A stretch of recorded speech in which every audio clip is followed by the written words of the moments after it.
Mais c'est le cadeau laissé le lendemain qui a révélé un secret capable de détruire sa famille. Maintenant, elle doit choisir entre l'amour et la vérité, avant qu'il ne soit trop tard. Regardez cette histoire jusqu'à la fin. Vous serez surprise par ce récit. Si vous aimez les histoires d'amour, les romances, abonnez-vous à cette chaîne, laissez votre commentaire. Nous publions des vidéos comme celle-ci tous les jours. Continuons. Élodie Martin avait toujours eu l'impression que la vie l'observait du coin de l'œil, comme si elle était une erreur de calcul que l'univers n'avait pas encore décidé. Comment corriger?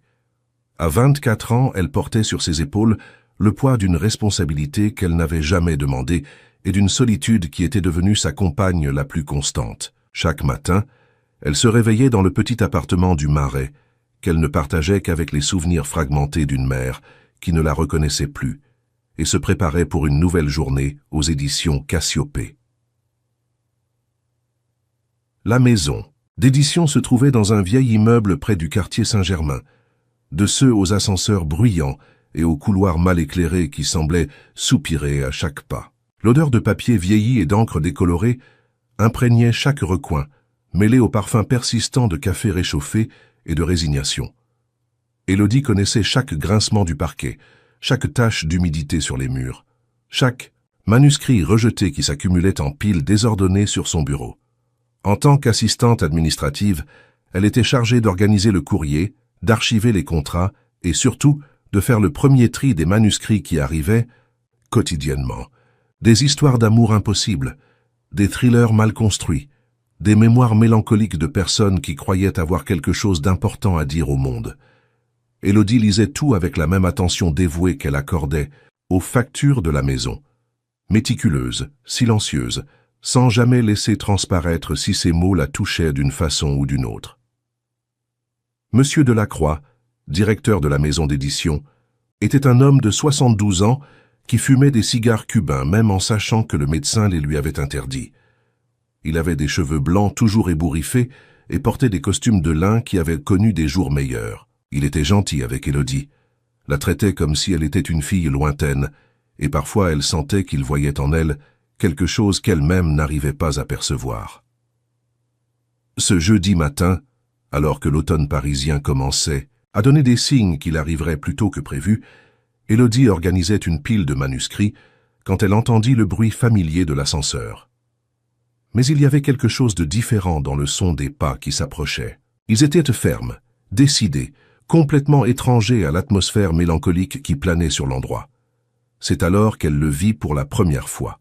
André Saint-Pierre entra dans le bureau comme un phénomène de la nature. Grand, avec des épaules larges qui semblaient avoir été sculptées par quelqu'un qui comprenait la géométrie et le pouvoir. Il portait un costume sombre d'une coupe impeccable qui contrastait avec l'informalité étudiée de l'environnement. Ses cheveux étaient châtain foncé, coiffés en arrière, et ses yeux d'un ambre presque doré semblaient capturer et renvoyer la lumière d'une manière différente. Mais ce fut la cicatrice qui retint l'attention d'Élodie. Une ligne fine, presque imperceptible, qui coupait le coin gauche de sa lèvre inférieure, donnant à son sourire un air de danger contrôlé, comme si même ses gestes de gentillesse portaient une menace voilée. « Bonjour », dit-il, et sa voix avait un léger accent qu'elle n'arrivait pas à identifier. « Je voudrais parler à Monsieur Delacroix. » Élodie sentit que l'air de la pièce avait changé de densité. « Il est en réunion pour le moment. Avez-vous rendez-vous » André l'observa quelques secondes, et elle eut l'étrange sensation d'être cataloguée. Pas de façon invasive ou irrespectueuse, mais comme s'il mémorisait chaque détail de son visage, chaque inflexion de sa voix. « Je n'ai pas rendez-vous, » répondit-il, s'approchant de son bureau. « Mais je crois qu'il voudra me recevoir. Mon nom est André Saint-Pierre. » Le nom sonna familier, bien qu'Élodie n'arrivât pas à situer où elle l'avait entendu auparavant. Il y avait quelque chose en lui qui éveillait sa curiosité, et en même temps un instinct primitif d'autoconservation. C'était comme être face à un animal sauvage, qui avait décidé de se comporter de façon civilisée, mais qui à tout moment pourrait se rappeler sa vraie nature. « Je vais vérifier s'il peut vous recevoir, » dit-elle, se levant de sa chaise. « Canty !» Elle passa près de lui en direction du bureau du directeur, elle sentit son parfum. Ce n'était pas une fragrance commune de celle vendue dans n'importe quelle boutique. C'était quelque chose de plus sophistiqué, avec des notes de bois et d'épices qui semblaient raconter une histoire de lieux lointains et d'expériences qu'elle ne vivrait jamais. Delacroix leva les yeux du manuscrit qu'il lisait quand elle frappa à la porte.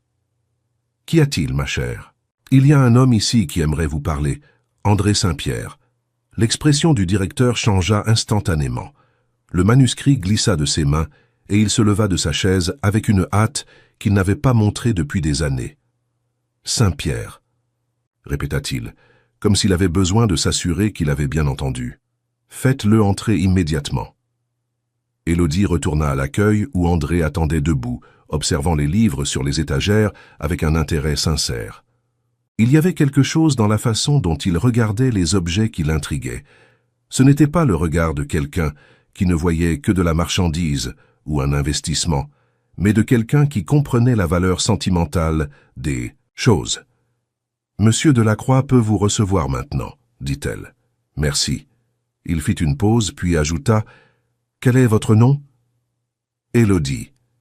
Élodie Martin. »« Élodie » répéta-t-il, et la façon dont il prononça son nom le fit sonner différemment, comme si c'était un mot dans une langue plus ancienne et élégante. Un joli nom, ça signifie « richesse étrangère », n'est-ce pas? Elle fut surprise qu'il connaisse la signification. La plupart des gens n'arrivaient même pas à le prononcer correctement du premier coup. « Oui », répondit-elle, sentant son visage s'échauffer légèrement. André sourit, et pour la première fois, elle vit comment la cicatrice sur sa lèvre transformait cette expression en quelque chose d'unique. Ce n'était pas un défaut, c'était une marque d'identité, comme une signature laissée par la vie. « Approprié », dit-il, avant de se diriger vers le bureau du directeur. Élodie retourna à son bureau, mais trouva impossible de se concentrer sur son travail. La conversation dans la pièce voisine se déroulait à voix basse, mais occasionnellement, elle entendait des exclamations de surprise venant de Delacroix. Peu à peu, elle commença à comprendre que cette visite n'était pas fortuite. Il y avait une formalité dans le ton, un sérieux qui suggérait que des décisions importantes étaient en train d'être prises. 40 minutes plus tard, les deux hommes sortirent du bureau. Delacroix semblait plus vieux, comme si la conversation avait drainé des années de sa vie.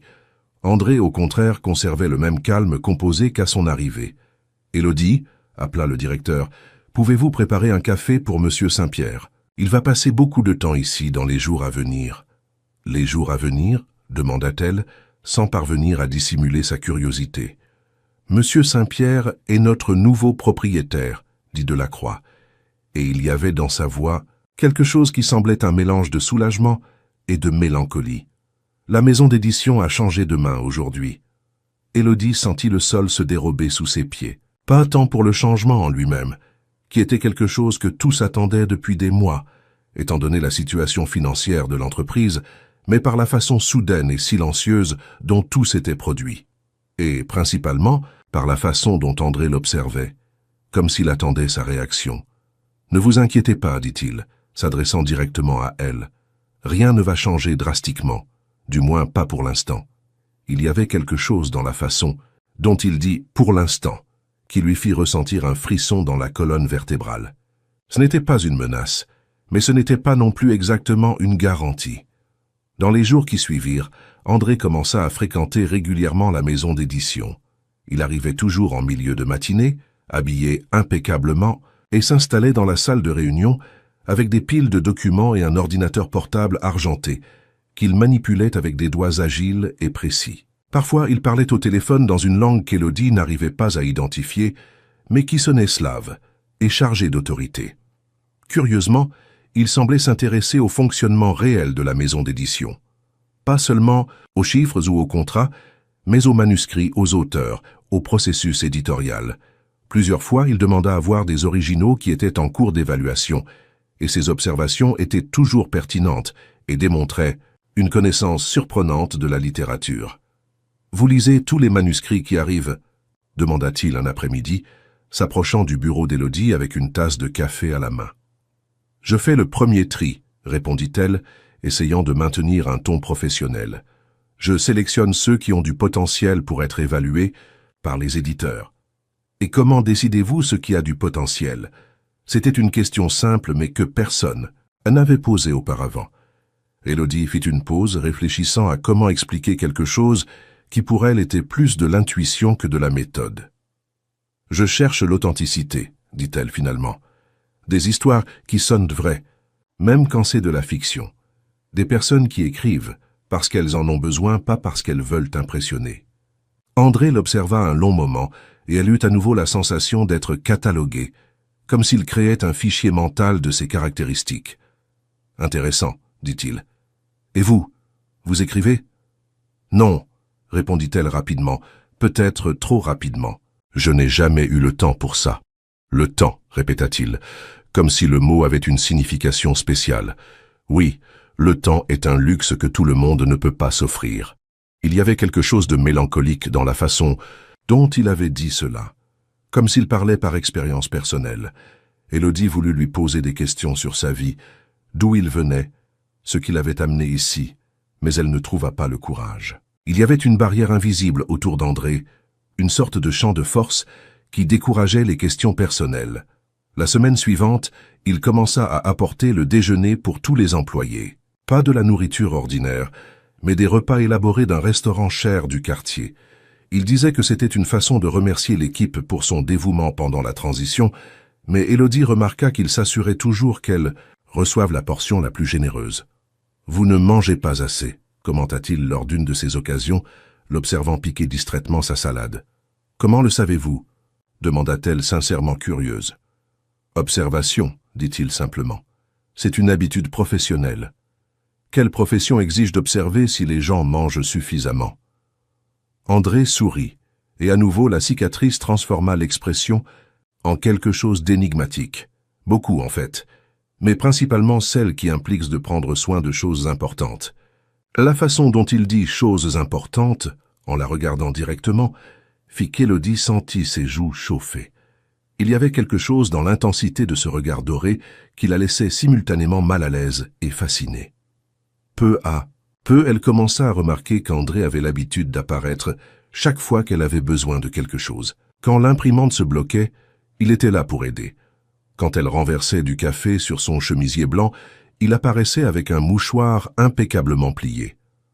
Quand elle avait des difficultés à ouvrir un fichier lourd, ses mains apparaissaient sur les siennes, sur le clavier, la guidant à travers le processus. Le contact fut bref, professionnel, mais laissa une marque qu'elle ressentit le reste de la journée. Ses mains étaient chaudes et fermes, avec des callosités qui suggéraient que toute sa vie n'avait pas été passée derrière des bureaux de direction. « Vous avez des mains fortes », dit-elle impulsivement, et immédiatement regretta cette observation personnelle. « Conséquence d'une jeunesse différente », répondit-il, retirant ses mains lentement. « Je n'ai pas toujours été ceci. » « Qu'étiez-vous avant ?» Pendant un moment, elle pensa qu'il n'allait pas répondre. Ses yeux s'éloignèrent, se concentrant sur un point distant au-delà de la fenêtre, comme s'il accédait à des souvenirs gardés dans des compartiments verrouillés. « Quelqu'un qui avait besoin d'utiliser ses mains pour survivre, » dit-il finalement. Mais c'était il y a longtemps. Il y avait une tristesse profonde dans cette affirmation, une mélancolie qui contrastait avec l'image de succès et de pouvoir qu'il projetait. Élodie ressentit une étrange envie de le réconforter, de dire quelque chose qui pourrait soulager n'importe quelle douleur qu'il portait. Mais avant qu'elle ne puisse trouver les mots, il s'était déjà recomposé, revenant au masque de professionnalisme courtois. Les semaines passèrent, et la présence d'André à la maison d'édition devint partie de la routine. Élodie commença à l'attendre, à chercher des signes de son arrivée, à ressentir un manque quand il n'apparaissait pas. C'était un sentiment nouveau et perturbant, une rupture dans l'ordre soigneusement construit de sa vie. Elle n'avait jamais ressenti d'attirance pour quelqu'un auparavant. Il y avait eu quelques garçons au lycée, des collègues de travail qui avaient manifesté de l'intérêt, mais rien qui l'ait fait remettre en question sa décision de se tenir à distance. De la romance, non pas par manque d'opportunité, mais par une sorte d'autoconservation instinctive. Comme si elle savait qu'une fois qu'elle permettrait à quelqu'un de s'approcher véritablement, il n'y aurait pas de retour. Mais André était différent. Il n'essayait pas de s'approcher au sens traditionnel. Il ne flirtait pas ouvertement, ne faisait pas d'invitations évidentes, n'utilisait aucune des tactiques qu'elle avait appris à reconnaître et à éviter. Au lieu de cela, il existait simplement dans le même espace qu'elle, créant une tension gravitationnelle qui l'attirait vers lui sans qu'elle puisse résister. Il y avait des moments où elle le surprenait en train de la regarder, et dans ces instants, c'était comme si le reste du monde disparaissait. Ce n'était pas un regard invasif ou irrespectueux, mais quelque chose de plus profond, comme s'il essayait de déchiffrer une énigme qu'elle-même ne savait pas représenter. « Vous avez de la famille ?» demanda-t-elle un après-midi quand ils étaient seuls dans la maison d'édition. Les autres employés étaient partis plus tôt et Delacroix était chez lui avec une grippe. « Pas au sens traditionnel, » répondit André, levant les yeux du document qu'il lisait. « Et vous ?»« Ma mère, dit-elle, mais elle est malade, Alzheimer précoce. » Pour la première fois depuis qu'elle le connaissait, elle vit quelque chose qui semblait une vulnérabilité authentique traverser son visage. « Je suis désolé, dit-il, et il y avait une sincérité réelle dans sa voix. « Ça doit être très difficile. »« Ça l'est, admit-elle. Parfois elle ne me reconnaît pas, d'autres fois c'est comme si j'étais encore une enfant. C'est étrange d'être responsable de quelqu'un qui avait l'habitude de prendre soin de vous. » André se leva de sa chaise et s'approcha de son bureau. Pendant un moment, Élodie pensa qu'il allait la toucher, offrir quelques gestes de consolation. Au lieu de cela, il s'appuya sur le bord du bureau, assez proche pour qu'elle puisse sentir la chaleur de son corps. « Et votre père ?» La question vint de façon décontractée, mais il y avait quelque chose dans la façon dont il la posa qui éveilla une alarme silencieuse dans l'esprit d'Élodie, comme si la réponse était plus importante qu'il ne le laissait transparaître. « Il a disparu quand j'étais petite, » dit-elle, ressentant la familière pointe de douleur qui accompagnait toujours ce sujet. Ma mère n'en a jamais beaucoup parlé. Elle a dit qu'il avait dû voyager pour son travail et n'est jamais revenu. Quel âge aviez-vous? 4 ans, pourquoi? André resta silencieux un long moment, et elle put voir quelque chose passer dans ses yeux. Une décision en train d'être prise, un calcul en train d'être fait. Simple curiosité, dit-il finalement, mais sa voix ne sonnait pas convaincante. C'est difficile de grandir sans père. Vous aussi avez grandi sans père?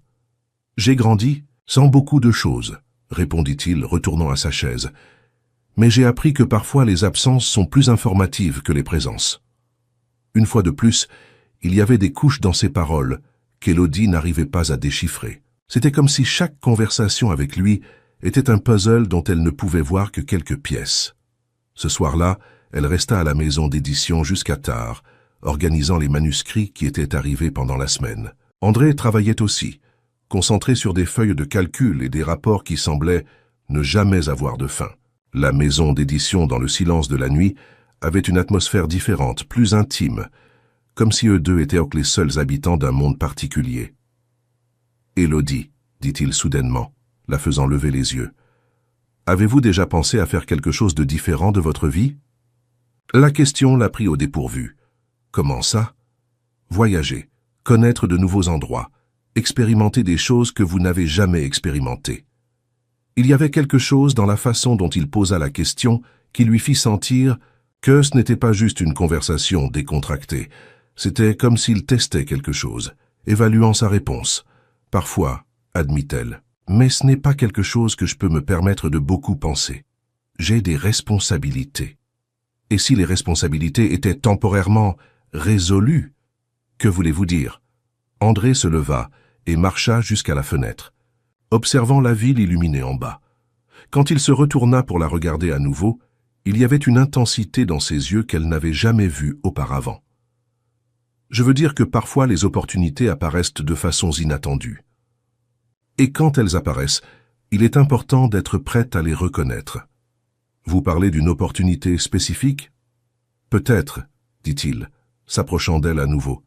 Il y a un événement vendredi prochain, une inauguration de galerie. J'aimerais que vous veniez avec moi. Élodie sentit son cœur s'accélérer. Ce n'était pas exactement une invitation à un rendez-vous, mais ce n'était pas non plus un événement de travail ordinaire. Je n'ai pas de tenue appropriée pour ce genre de choses, dit-elle, la première excuse qui lui vint à l'esprit. Ça peut se résoudre, répondit-il simplement. La question est, aimeriez-vous venir? Elle le regarda un long moment, essayant de déchiffrer ses intentions. Il y avait du danger dans cette invitation. Elle pouvait le sentir. Pas un danger physique, mais quelque chose de plus subtil et potentiellement plus destructeur. C'était le danger de se permettre de vouloir quelque chose qui était au-delà de sa portée, de s'ouvrir à des possibilités qui pourraient tout changer. Mais il y avait aussi une curiosité irrésistible, une envie de découvrir ce qui existait au-delà des limites soigneusement construites de sa vie. « Oui, dit-elle finalement, j'aimerais venir. » Le sourire qu'il lui donna en réponse était différent de tous les autres. Il n'y avait pas de mystère ou de calcul en lui, juste une joie authentique qui transforma complètement son visage.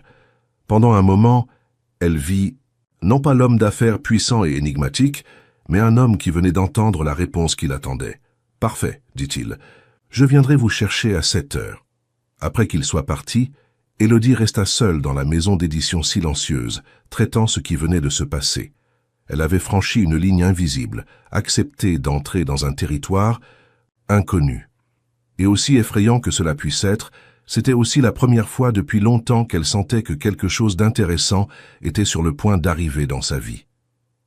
Elle ne savait pas que cette décision changerait tout, qu'en une semaine elle découvrirait des secrets qui ébranleraient les fondements de tout ce qu'elle croyait savoir sur elle-même, que l'homme qui la fascinait portait des connexions avec son passé de façon qu'elle n'aurait jamais pu imaginer.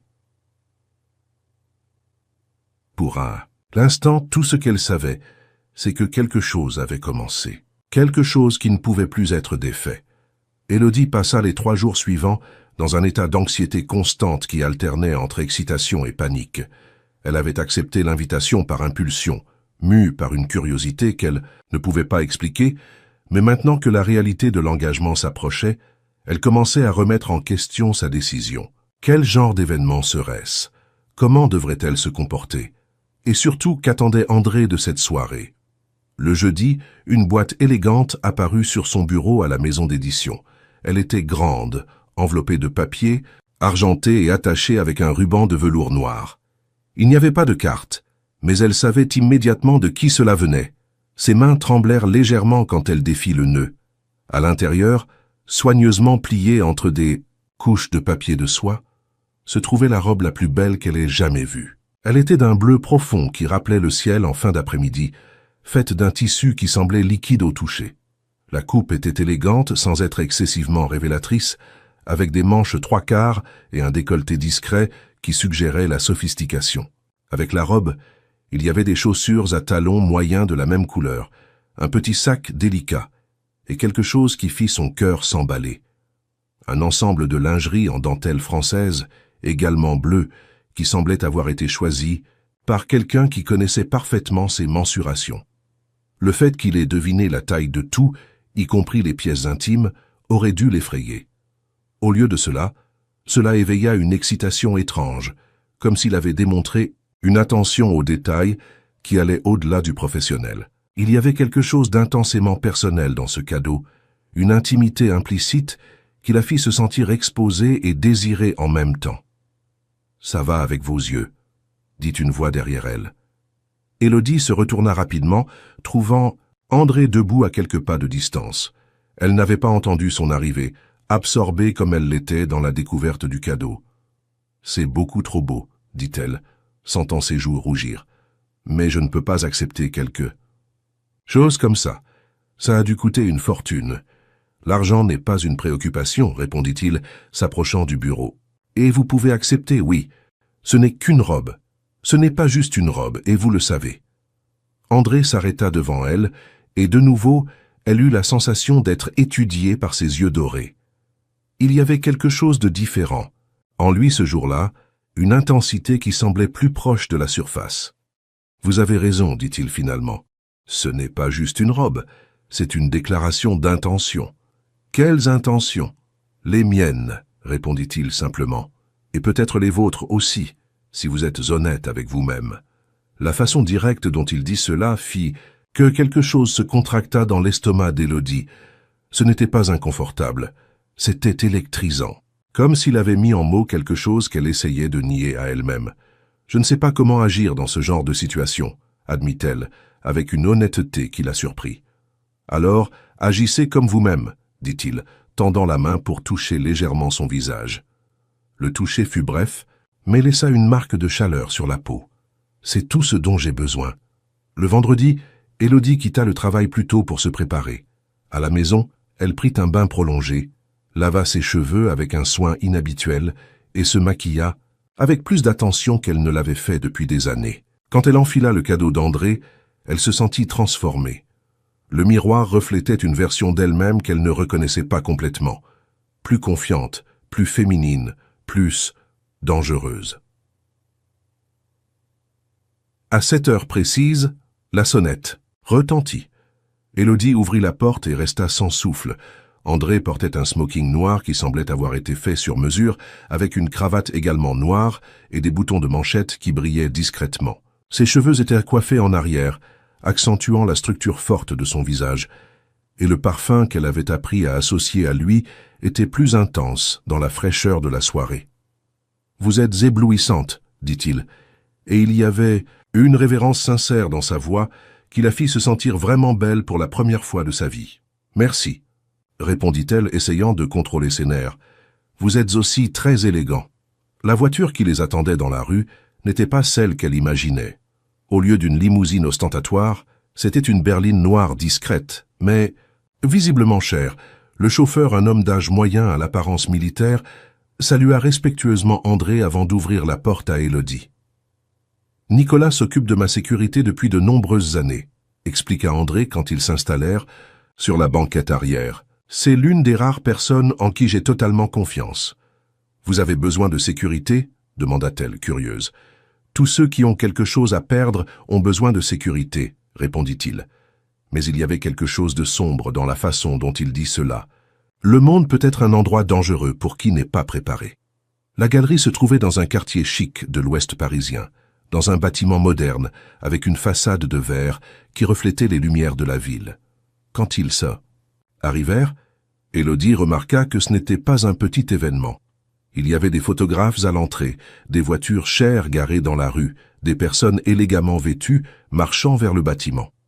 « Je ne savais pas que ce serait quelque chose d'aussi grand, » dit-elle, sentant les nerfs revenir. « Vous irez bien, » dit André, prenant sa main et entrelaçant leurs doigts. « Restez juste près de moi. » Le contact de leurs mains envoya un courant électrique dans le bras d'Élodie. C'était la première fois qu'il la touchait de façon clairement intime, et elle découvrit qu'elle ne voulait pas qu'il lâche.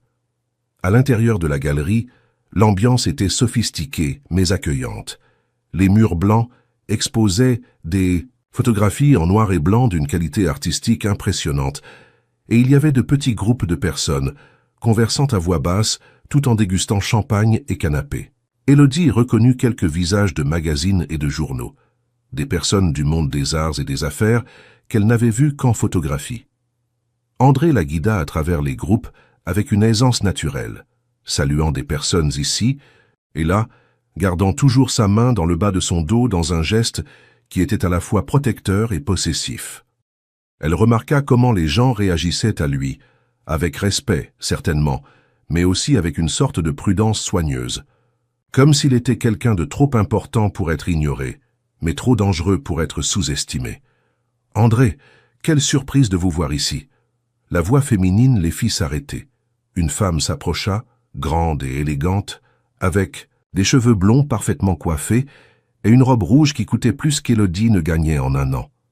Il y avait de la familiarité dans la façon dont elle regardait André, une intimité qui éveilla un sentiment étrange dans l'estomac. « Élodie, Isabelle » salua André, poli mais distant. « Comment allez-vous ?»« Mieux maintenant que vous êtes apparue. » Les yeux d'Isabelle se fixèrent sur Élodie avec une curiosité mal dissimulée. « Et qui est votre accompagnatrice? Nous ne nous connaissons pas. »« Élodie Martin, » dit André, avant qu'elle ne puisse répondre. « Élodie, voici Isabelle Carvalho, conservatrice d'art. »« Enchantée, » dit Élodie, tendant la main. Isabelle la salua, mais ses yeux continuaient d'évaluer, comme si elle essayait de déchiffrer quel type de femme avait réussi à capturer l'attention d'André. « Intéressant, » dit-elle finalement. « Vous travaillez dans l'art, Élodie ?»« Avec les livres, » répondit Élodie. « Je travaille dans la maison d'édition qu'André a récemment acquise. »« Ah !» Le sourire d'Isabelle devint plus tranchant. « Une relation de travail, alors. » Il y avait quelque chose de dépréciatif dans la façon dont elle dit cela, comme si elle suggérait qu'Élodie n'appartenait pas à cette Environnement. Avant qu'Élodie ne puisse répondre, elle sentit la main d'André serrer légèrement sa taille. « Si vous nous excusez, Isabelle, » dit-il, sa voix conservant la courtoisie, mais portant une autorité qui n'admettait pas de discussion. « Nous voulons voir les expositions. » Il l'éloigna avant qu'Isabelle ne puisse répondre, la guidant vers une zone plus tranquille de la galerie. « Désolé pour ça, » dit-il quand ils furent seuls. « Isabelle a des difficultés avec les limites. Vous avez eu une relation ?» La question sortit avant qu'elle ne puisse mieux réfléchir. André la regarda avec surprise, puis sourit d'une façon qui fit que la cicatrice sur sa lèvre devint plus prononcée. « Jalouse, Élodie ?»« Curieuse, corrigea-t-elle, bien qu'elle sache que ce n'était pas complètement vrai. Nous en avons eu une, admit-il, il y a quelques années. C'était bref et sans conséquence. Et pourquoi ça s'est terminé? Parce qu'elle voulait des choses que je ne pouvais pas donner, dit-il, s'arrêtant devant une photographie particulièrement impressionnante. Et parce que j'attendais quelque chose que je ne savais pas ce que c'était à l'époque. Et maintenant, vous savez? André se tourna pour la regarder directement, et l'intensité dans ses yeux lui fit ressentir une difficulté à respirer. Maintenant, je sais, dit-il simplement. Ils passèrent le reste de la soirée à explorer la galerie, conversant sur les photographies, sur l'art, sur des choses qu'Élodie n'avait jamais eu l'occasion de discuter avec quelqu'un. André était un interlocuteur fascinant, démontrant des connaissances qui allaient bien au-delà des affaires. Il parlait d'histoire, de littérature, de musique, toujours avec des insights qui révélaient une éducation raffinée et un esprit curieux. « Comment savez-vous tant de choses sur tant de sujets ?» demanda-t-elle alors qu'ils observaient une série de photographies de paysages urbains. « J'ai eu une éducation non conventionnelle, » répondit-il, « et du temps pour cultiver des intérêts divers. »« Où avez-vous grandi ?» Pendant un moment, elle pensa qu'il n'allait pas répondre. Ses yeux s'éloignèrent, se concentrant sur un point distant, et elle put voir quelque chose qui semblait être de la douleur passer sur son visage. « À plusieurs endroits, » dit-il finalement. « Nous ne sommes jamais restés longtemps au même endroit quand j'étais enfant. Pourquoi? Parce que parfois il est nécessaire de bouger pour survivre. » Il y avait une tristesse profonde dans cette affirmation, une douleur qu'il essayait de cacher, mais qui transparaissait dans les moments de distraction. Élodie ressentit une étrange envie de le réconforter, de découvrir quelles blessures il portait et peut-être aider à les guérir. Quand ils quittèrent la galerie, il était déjà passé minuit. La ville était plus silencieuse, les rues moins fréquentées, et il y avait une intimité dans l'atmosphère qui n'existait pas pendant la journée. « Aimeriez-vous voir quelque chose de spécial ?» demanda André quand ils s'installèrent dans la voiture. « Quel genre de choses spéciales ?»« Ma maison, » dit-il, et il y avait quelque chose de vulnérable dans la façon dont il fit l'invitation. « Si vous voulez, bien sûr, Nicolas peut vous ramener chez vous si vous préférez. » Élodie savait qu'accepter cette invitation signifierait franchir une ligne définitive. Il n'y avait pas moyen de prétendre qu'aller chez lui serait quelque chose d'innocent ou de décontracté. C'était une décision qui changerait tout entre eux, et une fois prise, il n'y aurait pas de retour. « Oui, » dit-elle, se surprenant par la fermeté de sa propre voix. « J'aimerais voir. » L'appartement d'André se trouvait au dernier étage d'un immeuble dans le 16e arrondissement, et quand l'ascenseur s'ouvrit directement dans le salon, Élodie resta sans voix. C'était un espace vaste et moderne, avec des fenêtres du sol au plafond qui offraient une vue panoramique de la ville. La décoration était élégante mais pas ostentatoire, avec des meubles de design contemporain dans des tons neutres et quelques pièces d'art soigneusement sélectionnées. Mais ce qui l'impressionna le plus furent les livres. Il y avait des bibliothèques encastrées dans un mur entier, remplies de volumes en différentes langues. Elle s'approcha, reconnaissant des classiques de la littérature mondiale, des traités de philosophie, des livres d'histoire, certains titres dont elle n'avait jamais entendu parler. « Vous lisez vraiment tout ça ?» demanda-t-elle, passant les doigts sur les reliures. « La plupart, » répondit-il en levant sa veste et desserrant sa cravate. « Les livres ont été une compagnie constante pendant de nombreuses années solitaires. » Il y avait de la mélancolie dans cette confession, une solitude qui contrastait avec l'image de pouvoir et de succès qu'il projetait.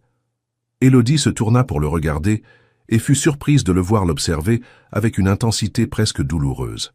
« Qu'y a-t-il » demanda-t-elle. « Vous, dit-il, s'approchant lentement. Vous dans cet espace, c'est parfait d'une façon que je n'attendais pas. André, puis-je vous embrasser, Élodie? La question fut posée à voix basse, presque un murmure, mais portait un poids qu'elle ressentit dans chaque fibre de son corps. Elle acquiesça, incapable de trouver des mots, et quand il s'approcha, elle eut l'impression que le monde entier se réorganisait autour d'eux. Le baiser fut différent de tout ce qu'elle avait imaginé. Il commença doux, presque hésitant, comme s'il lui donnait la chance de reculer. Mais quand elle répondit, approfondissant le contact, quelque chose changea. Il y avait de la faim dans ce baiser, un besoin qui semblait venir d'un endroit profond et désespéré. Ses mains trouvèrent son visage, ses doigts s'en mêlèrent dans ses cheveux, et elle eut l'impression de se perdre dans quelque chose de plus grand qu'elle-même. Quand ils se séparèrent, tous deux respiraient avec difficulté. Les yeux dorés d'André étaient sombres de désir, mais il y avait aussi quelque chose qui ressemblait à de la vulnérabilité. « Depuis combien de temps vous n'avez pas... » commença-t-il, puis s'arrêta. « Jamais, » dit-elle, l'honnêteté. Sortant sans qu'elle puisse contrôler, son expression changea instantanément, surprise puis quelque chose qui ressemblait à de la révérence. « Jamais, jamais, » répéta-t-elle, sentant ses joues chauffer. « Je sais que ça doit paraître étrange pour une femme de mon âge, mais... » « Ça ne paraît pas étrange, dit-il, l'interrompant, ça paraît précieux. » La façon dont il dit cela avec tant de sincérité et de soin fit que quelque chose se brisa en elle. Toutes les barrières qu'elle avait construites au fil toutes les défenses soigneusement maintenues, s'effondrèrent d'un coup. « Je veux, dit-elle, presque dans un murmure. Avec vous, maintenant. » Ses yeux se fermèrent un moment, comme s'il luttait contre quelque bataille intérieure. Quand il les rouvrit, il y avait une décision. « Vous êtes sûr ? » ?»« Absolument. » Il la prit dans ses bras, avec une facilité qui la fit se sentir petite et protégée en même temps. La chambre était une extension de l'élégance du reste de l'appartement, mais Élodie eut à peine le temps d'enregistrer les détails. Toute son attention était focalisée sur l'homme qui la déposa délicatement sur le lit king-size, comme si elle était faite de cristal. Ce qui suivit fut une découverte lente et révérente. André la déshabillait comme s'il révélait une œuvre d'art, ses mains explorant chaque centimètre de peau exposée avec une attention qui était presque de l'adoration. Il murmurait son nom comme une prière, et quand finalement ils s'unirent, ce fut avec une délicatesse qui contrastait avec l'intensité du désir qui émanait de lui. Il y eut de la douleur, comme elle s'y attendait, mais il y avait aussi quelque chose de transcendant, une sensation de plénitude qu'elle n'avait jamais imaginée possible. Quand il bougeait en elle, ses yeux ne quittaient jamais les siens, comme s'il voulait mémoriser chaque expression, chaque soupir, chaque moment de cette reddition. Après, ils restèrent enlacés dans le silence de l'aube, les corps encore, connectés, la respiration se normalisant graduellement. André caressait ses cheveux avec des doigts qui tremblaient légèrement, et elle pouvait sentir les battements accélérés de son cœur contre sa poitrine. « Élodie, » dit-il finalement. Sa voix rauque d'émotion. « Oui, merci. Pourquoi ?»« Pour me faire confiance, » dit-il, embrassant le haut de sa tête. « Pour me laisser être le premier. » Il y avait quelque chose dans la façon dont il dit cela qui l'intrigua. Ce n'était pas juste de la gratitude pour la virginité offerte, mais quelque chose de plus profond, comme si ce moment avait signifié quelque chose de spécial pour lui aussi. « André ? Oui ? Avez-vous déjà ressenti cela avant ? Avec une autre personne ?» Il resta silencieux si longtemps qu'elle pensa qu'il s'était endormi. Quand il parla enfin, sa voix était chargée d'une mélancolie qui lui donna envie de pleurer. « Non, dit-il, jamais comme ça, jamais avec autant de signification. » Élodie s'endormit dans ses bras, se sentant en sécurité et aimée d'une façon qu'elle n'avait jamais expérimentée. Ses rêves furent remplis d'images d'yeux dorés et de mains douces, avec la sensation d'avoir finalement trouvé sa place dans le monde. Quand elle se réveilla, le soleil du matin filtrait à travers les rideaux, créant des motifs de lumière et d'ombre sur le lit vide. André était parti, ne laissant que son parfum sur l'oreiller et une sensation d'abandon qui la fit se demander si tout avait été réel. Elle s'habilla rapidement avec les vêtements de la veille, se sentant perdue et vulnérable dans l'appartement, silencieux. C'est en cherchant ses chaussures qu'elle vit la boîte sur le fauteuil du salon. Elle était petite, en velours noir, et clairement destinée à elle. D'une main tremblante, elle l'ouvrit. À l'intérieur, il y avait 3 objets qui changèrent tout. Un acte de propriété d'un appartement dans le Marais, avec son nom comme propriétaire. Une carte d'accès à un compte bancaire international, avec un solde qui fit trembler ses jambes, et une photographie jaunie qui fit s'écrouler son monde. La photo montrait 2 jeunes hommes, souriants, quelque part qui ressemblaient à l'Europe de l'Est. L'un d'eux, elle le reconnut immédiatement grâce aux rares photographies que sa mère avait gardées. C'était Jean Martin, son père, 20 ans plus jeune. L'autre, grand et aux yeux clairs, prit quelques secondes pour qu'elle l'identifie. Mais quand elle le fit, elle eut l'impression que le sol s'était dérobé sous ses pieds. C'était André. Ou plutôt, c'était quelqu'un presque identique à André, mais clairement plus jeune, de la même époque que la photographie. Au verso, dans une calligraphie qu'elle ne reconnaissait pas, était écrit « Jean et Michel, Bucarest, 1993, 2, ans avant la naissance d'Élodie. Michel, pas André. » Ses mains tremblaient tellement qu'elle faillit laisser tomber la photographie. 2000 questions bombardèrent son esprit en même temps, mais une se détachait au-dessus de toutes les autres. Qui était vraiment l'homme avec qui elle avait passé la nuit? Et pourquoi avait-il une photographie de son père disparu? Élodie resta immobile au milieu du salon, pendant elle ne savait combien de temps, tenant la photographie avec des doigts qui tremblaient tellement que l'image semblait vibrer. Son esprit refusait de traiter complètement ce qu'elle voyait, comme si c'était une information trop grande pour tenir dans sa réalité soigneusement organisée. Jean Martin, son père, l'homme qui avait disparu quand elle avait 4 ans, ne laissant que des souvenirs fragmentés et une absence qui avait façonné toute sa vie. Le voilà, jeune et souriant, aux côtés de quelqu'un qui était incontestablement lié à l'homme avec qui elle venait de passer la nuit la plus importante de sa vie. Michel, pas André. Les mots résonnèrent dans sa tête comme un mantra perturbateur. Tout avait-il été un mensonge? Le nom, l'identité, les circonstances de leur rencontre? Ou y avait-il une explication qu'elle n'arrivait pas encore à entrevoir? Elle regarda à nouveau les autres objets dans la boîte. L'acte de propriété de l'appartement était parfaitement légal, avec son nom complet et son numéro de sécurité sociale correct. La carte bancaire portait son nom gravé en lettres dorées. Comment avait-il obtenu ces informations? Depuis combien de temps planifiait-il tout cela? Le téléphone sonna, la faisant sursauter. C'était un numéro inconnu, mais quelque chose la poussa à répondre. Élodie. La voix d'André semblait distante, presque hésitante. Où êtes-vous? La question sortit plus agressive qu'elle ne l'avait voulu. J'ai dû résoudre quelque chose urgente, mais je dois vous parler. À propos de la photographie? Le silence à l'autre bout de la ligne s'étendit si longtemps qu'elle pensa que la communication avait été coupée. Vous l'avez trouvée, dit-il finalement, et il y avait quelque chose qui ressemblait à du soulagement dans sa voix. Qui est Michel? C'était mon nom avant. Avant quoi? Avant beaucoup de choses. Sa voix était chargée de fatigue. Je peux tout expliquer, mais pas par téléphone. Pouvez-vous me rejoindre? Je ne sais pas si je veux des explications, dit-elle, bien qu'elle sache que c'était un mensonge. Je ne sais pas si je peux faire confiance à quoi que ce soit que vous disiez. Je comprends, mais s'il vous plaît, donnez-moi une chance de... Comment connaissiez-vous mon père? La question explosa, l'interrompant. Et ne venez pas avec des demi-vérités ou des histoires inventées. Je veux la vérité complète. Un autre silence.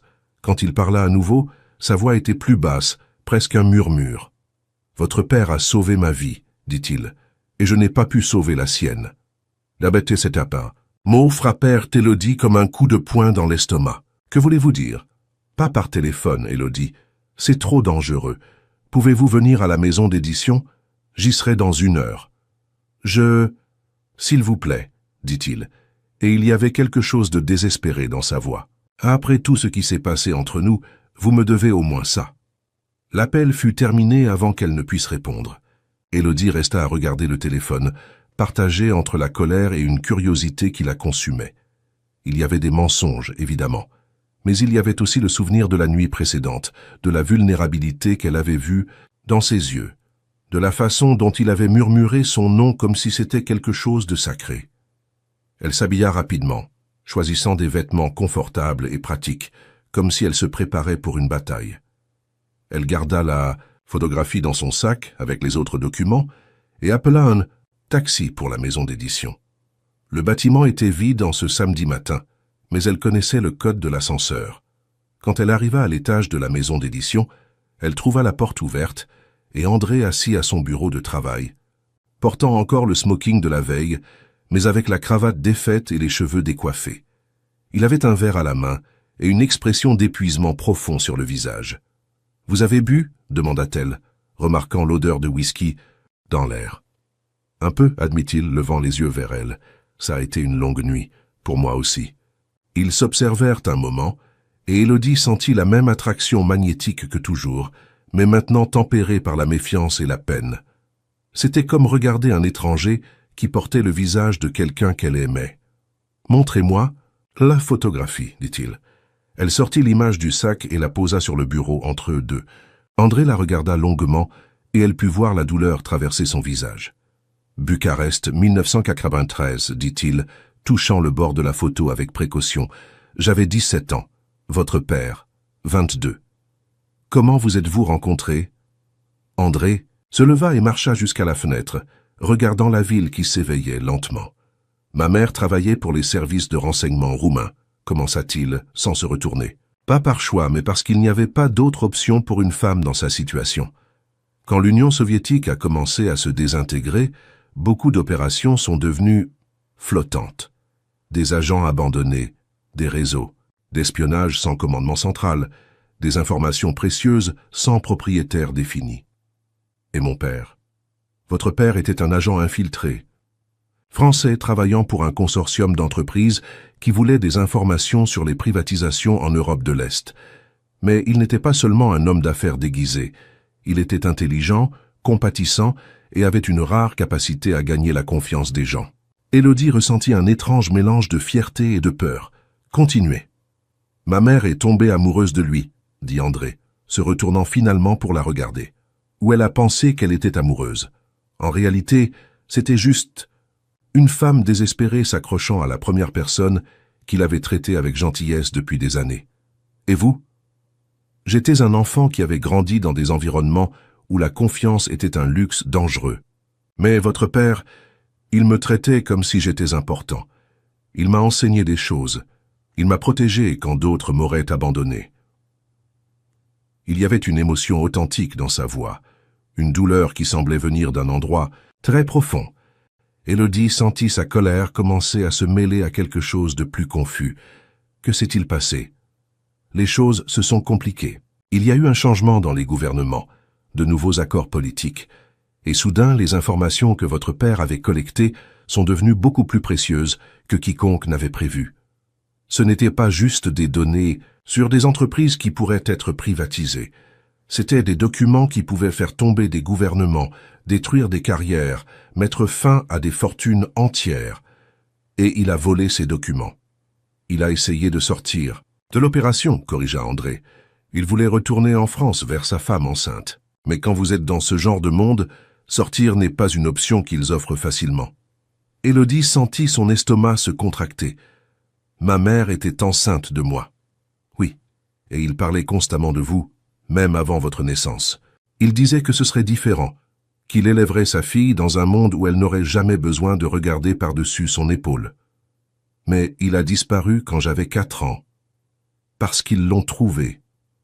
La voix d'André était chargée de culpabilité, et parce que je n'ai pas pu le prévenir à temps. Le silence qui suivit était lourd, chargé d'implications qu'Élodie commençait juste à comprendre. « Ils l'ont tué ?»« Je ne sais pas, » dit-il se rasseyant. « Personne ne sait. Il a simplement disparu. Certains disent qu'il a été tué. D'autres, qu'il a réussi à s'enfuir et vit sous une fausse identité quelque part. Mais les documents qu'il avait ont disparu avec lui. Et vous? J'ai passé les 20 dernières années à le chercher et à chercher les documents.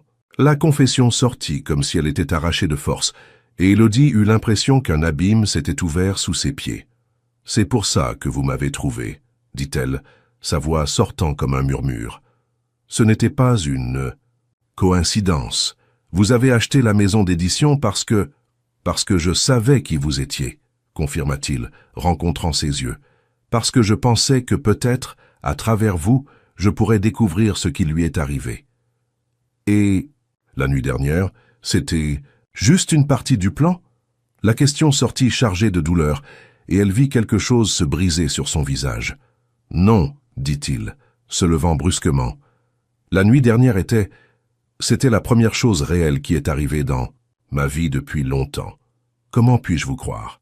Comment puis-je croire quoi que ce soit que vous disiez?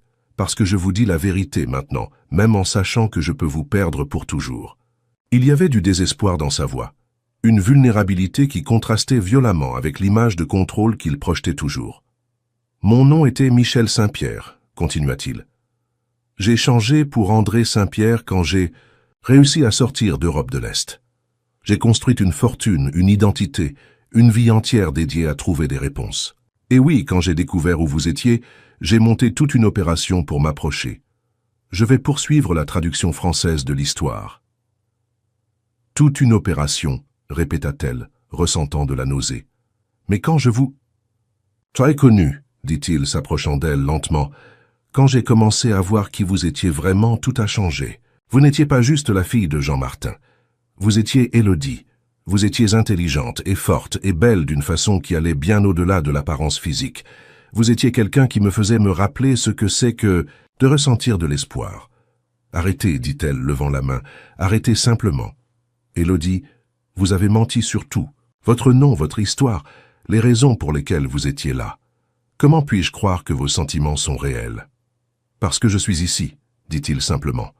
Parce qu'au lieu de continuer avec le plan original, je vous raconte la vérité. Parce que j'aurais pu obtenir les informations que je voulais d'autre façon, mais je n'ai pas pu vous utiliser comme ça. Quelles informations? André hésita et elle put voir une lutte intérieure se dérouler dans ses yeux. Votre mère, dit-il finalement. Avant la maladie, elle savait des choses. Votre père lui faisait confiance, lui racontait des histoires, laissait des indices. J'ai pensé que peut-être, à travers vous, je pourrais avoir accès à ses souvenirs. Ma mère me reconnaît à peine les bons jours. Je sais. Et quand j'ai réalisé cela, quand j'ai vu combien vous souffriez de sa situation, je n'ai pas pu continuer avec le plan original. Élodie se laissa tomber sur la chaise, sentant comme si toute l'énergie avait été drainée de son corps. « Alors vous savez où il est, dit-elle. Mon père, vous savez s'il est vivant. J'ai des indices, admit André, des informations, fragmentées que j'ai collectées au fil des ans, mais rien de définitif. Quel genre d'indices? Il alla vers un dossier qui était sur le bureau du directeur et en retira plusieurs documents. Des photographies, des coupures de journal, des rapports qui semblaient officiels. Il y a 3 ans, un homme correspondant à sa description physique, ça a été vu à Vienne. Il utilisait des faux papiers mais avait une cicatrice spécifique sur la main gauche que votre père avait. Élodie prit la photographie qu'il lui montrait. Elle était granuleuse, prise à distance, montrant un homme de dos marchant dans une rue européenne. Ça pourrait être n'importe qui. Ça pourrait, acquiesça-t-il. Mais il y a d'autres indices, des mouvements bancaires, l'utilisation de codes qu'il connaissait, des schémas de comportement qui sont cohérents. Et pourquoi vous ne l'avez pas poursuivi? Parce que c'est dangereux. Les personnes qui le recherchent sont toujours vivantes, ont toujours du pouvoir.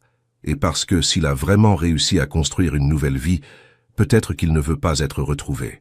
L'idée que son père puisse être vivant, mais avoir choisi de ne pas revenir vers elle, était presque plus douloureuse que d'imaginer qu'il était mort.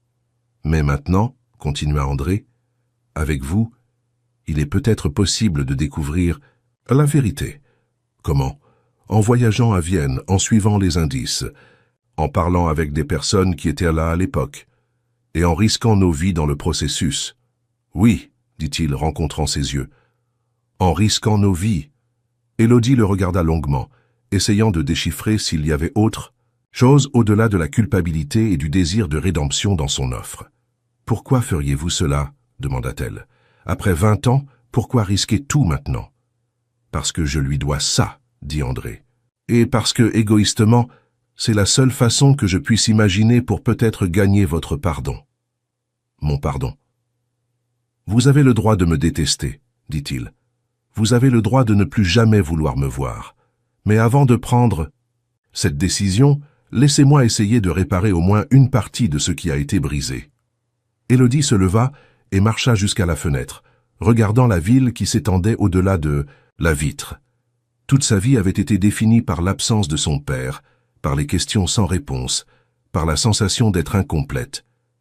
Maintenant, pour la première fois, il y avait la possibilité de trouver ces réponses.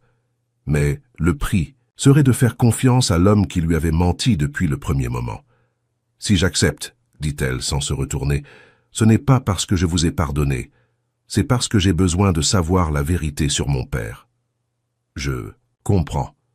Et je veux que certaines choses soient clarifiées avant que nous partions. N'importe quoi. D'abord, je veux tout savoir sur ces documents qu'il a supposément volés. Tout.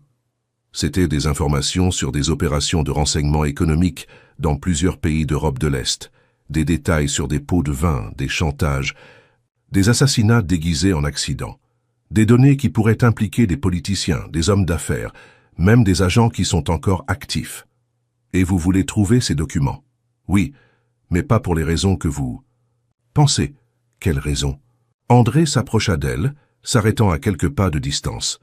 Parce que certaines des personnes mentionnées dans ces documents sont responsables de la mort de ma mère, dit-il, sa voix chargée d'une douleur ancienne, et parce que, tant que ces informations seront perdues, ni vous ni moi ne serons complètement en sécurité. Votre mère est morte 2 ans après la disparition de votre père. Officiellement, c'était un suicide, mais je sais que c'était un assassinat. Elle en savait trop, elle était devenue un risque.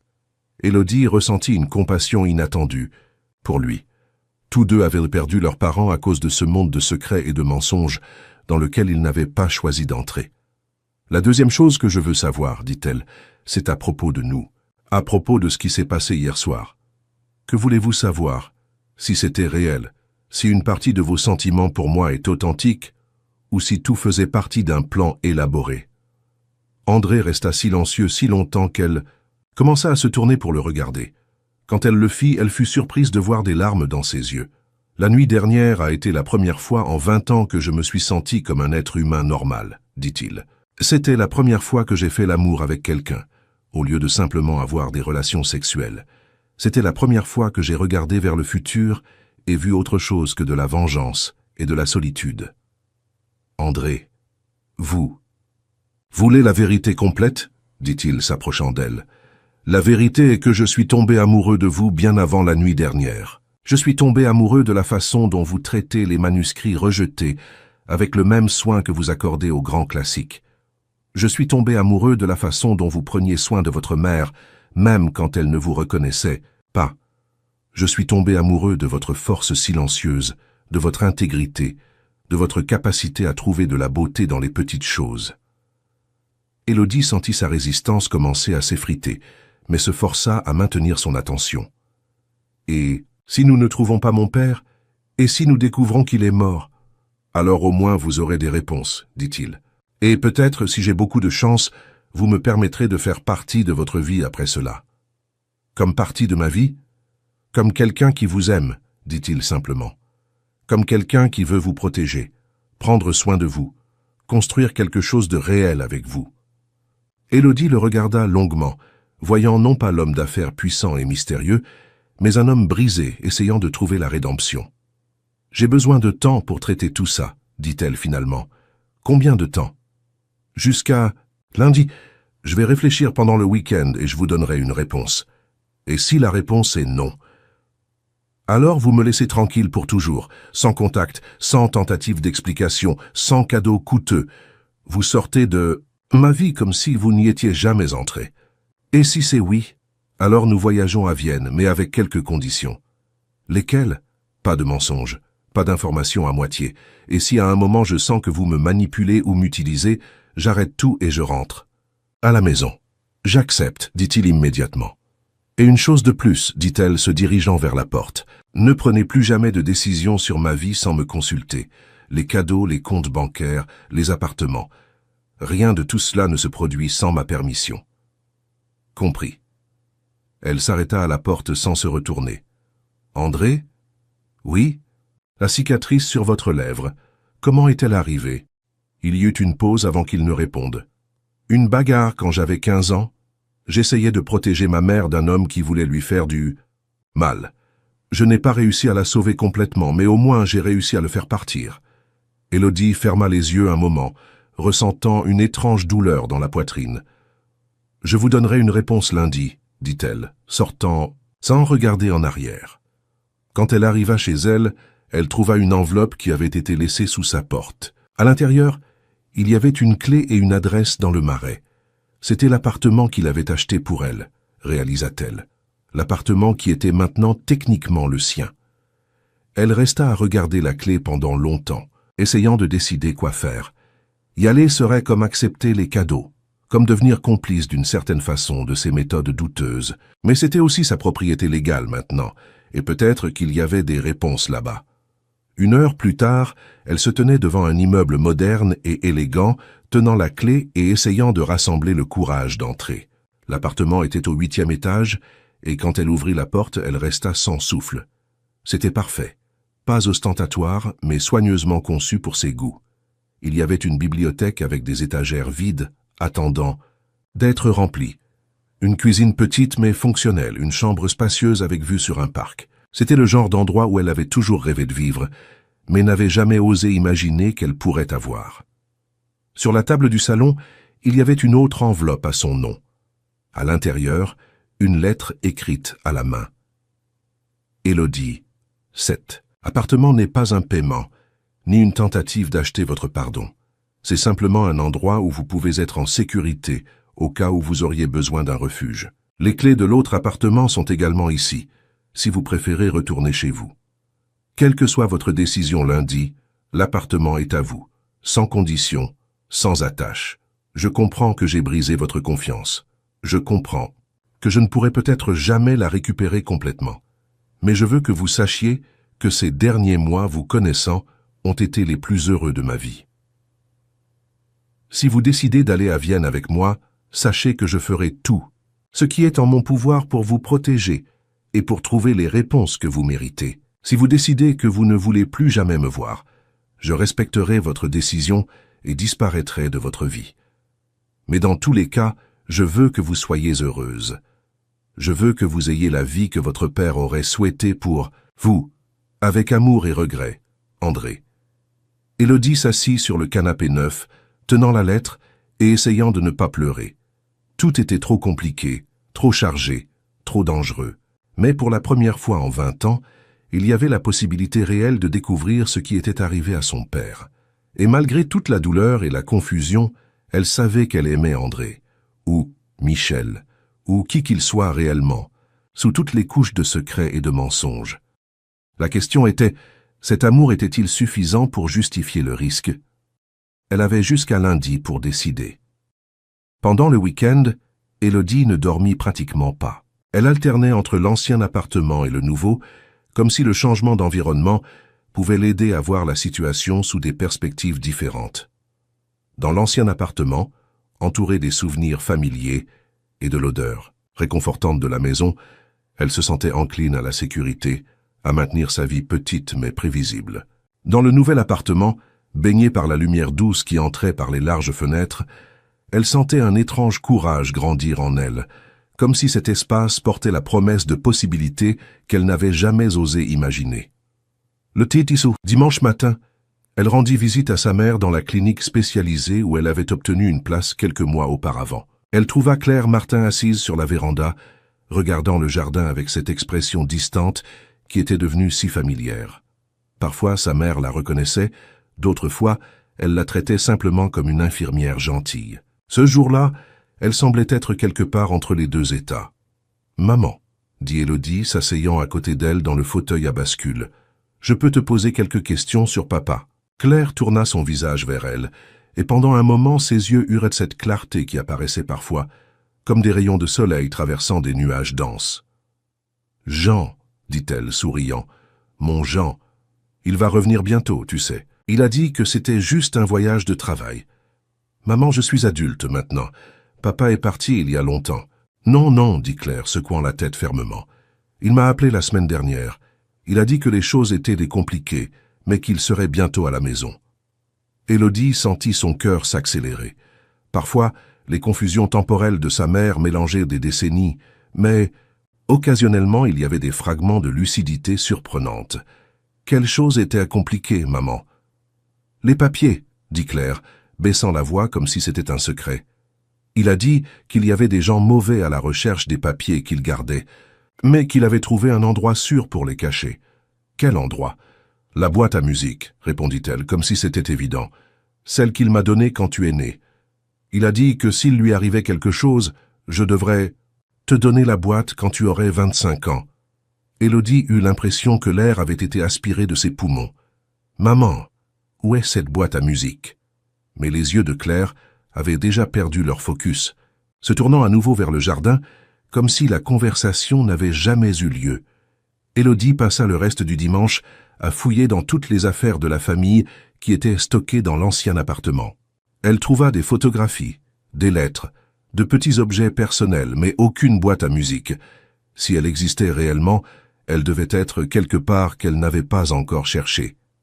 Le lundi matin, elle arriva à la maison, d'édition avec sa décision prise, mais elle avait d'abord besoin d'une réponse.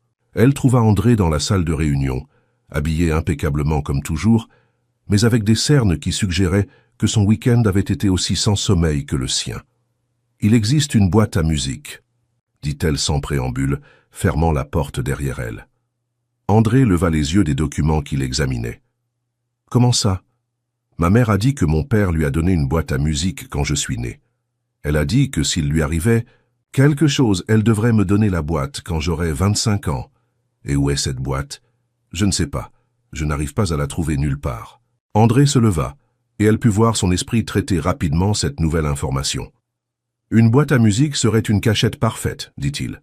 Petite, discrète, quelque chose qu'une femme garderait par valeur sentimentale sans éveiller. » De soupçons. Vous pensez que les documents pourraient être là? C'est possible. Votre père était intelligent, il savait qu'il aurait besoin d'un plan de contingence. Il fit une pause, la regardant directement. « Cela change-t-il votre décision ?» Élodie respira profondément. « Je vais à Vienne avec vous. » Elle vit un soulagement clair traverser son visage, suivi immédiatement par quelque chose qui ressemblait à de l'inquiétude. « Vous êtes sûr ?»« Non, » dit-elle honnêtement. « Mais j'ai besoin de savoir la vérité, même si cela signifie tout risquer. » Élodie. « Mais avec les conditions que j'ai établies, » continua-t-elle. « Pas de mensonge, pas de décision prise pour moi, et je veux chercher cette boîte à musique avant que nous partions. Où pensez-vous qu'elle pourrait être? Peut-être dans l'ancien appartement de ma grand-mère? Ma mère a gardé certaines choses là-bas quand nous avons vendu la maison après sa mort. Allons chercher maintenant, dit André prenant déjà sa veste. L'appartement de la grand-mère d'Élodie se trouvait à Montmartre, dans un vieil immeuble qui avait connu des jours meilleurs. Il était petit, avec seulement 2 chambres, c'est un salon, mais il avait servi de dépôt pour les affaires familiales qu'elle n'avait pas eu le courage de jeter.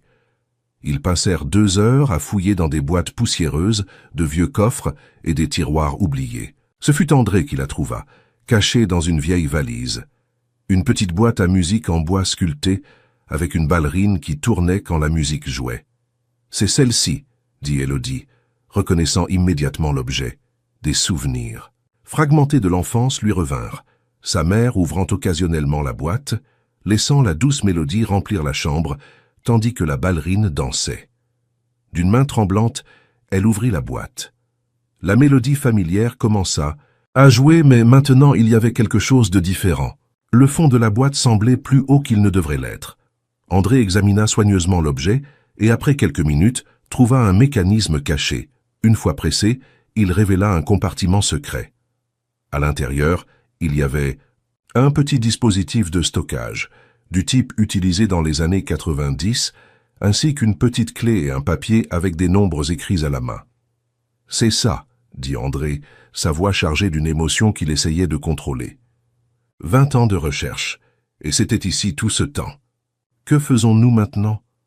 Nous devons accéder à ces informations, mais pas ici, c'est trop dangereux.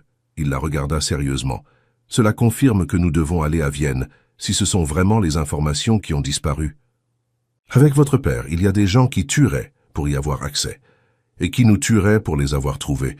Oui, dit-il simplement. Donc, nous devons être très prudents à partir de maintenant. Ils quittèrent l'appartement de la grand-mère avec plus de hâte qu'ils n'y étaient entrés, et Élodie remarqua qu'André vérifiait constamment s'ils étaient en suivi. Sa paranoïa devenait contagieuse, et elle commença à ressentir une anxiété constante, comme si des yeux invisibles observaient chacun de leurs mouvements. « Quand partons-nous » demanda-t-elle quand ils retournèrent à la maison d'édition. « Ce soir, si possible. Plus nous restons ici, plus le risque est grand. Ce soir, mais je dois me préparer, arranger les choses. N'emportez rien qui puisse vous tracer, dit-il. Aucune carte de crédit à vous, aucun document autre que le passeport, aucun objet personnel qui pourrait avoir des dispositifs de localisation. » Alors moi, réalité de la situation commença à s'installer. Ce n'était pas juste un voyage pour trouver des réponses sur le passé, c'était une fuite. « André, dans quel type de situation suis-je en train de me mettre ?» Il arrêta d'organiser les papiers et se tourna vers elle, son expression à la fois sérieuse et affectueuse. « Dans une situation dangereuse, admit-il, mais aussi dans la seule chance réelle que nous avons de découvrir la vérité et peut-être, finalement, de nous libérer de cette ombre qui nous a poursuivis, vous comme moi, toute notre vie. » Ce soir-là, Élodie fit silencieusement ses adieux à sa vie à Paris. Elle rendit visite à sa mère une dernière fois, promettant de revenir bientôt, bien qu'elle sache que ce ne serait peut-être pas possible. Claire était somnolente, à cause des médicaments, mais réussit à murmurer quelque chose qui fit serrer le cœur d'Élodie. « Dis à Jean que je l'aime toujours. Dis-lui que je lui ai pardonné d'avoir dû partir. » Le vol pour Vienne partait à 2 heures du matin, et André avait arrangé des passeports avec de faux noms pour eux deux. C'était la première fois qu'Élodie faisait quelque chose de complètement illégal, et la sensation était étrange, terrifiante et excitante en même temps. « Comment avez-vous obtenu ces identités ?» demanda-t-elle dans le taxi en route. « Vers l'aéroport. Des contacts que j'ai cultivés au fil des ans, » répondit-il vaguement. « Des personnes qui doivent des faveurs, des personnes qui ont aussi des secrets à cacher. » L'aéroport Charles de Gaulle était étonnamment animé pour le milieu de la nuit. Ils passèrent la sécurité sans incident, mais Élodie remarqua qu'André était constamment vigilant, observant les autres passagers, vérifiant les sorties, comme un animal sauvage toujours prêt à fuir. Ce n'est que lorsque l'avion décolla qu'elle sentit un peu de la tension diminuer. « Je n'ai jamais quitté la France, dit-elle, regardant par la fenêtre les lumières de Paris devenir de plus en plus petites. « C'est un grand monde là-bas, dit André, couvrant sa main avec la sienne, plein de possibilités et de dangers. Savez-vous, vous avez toujours beaucoup voyagé ?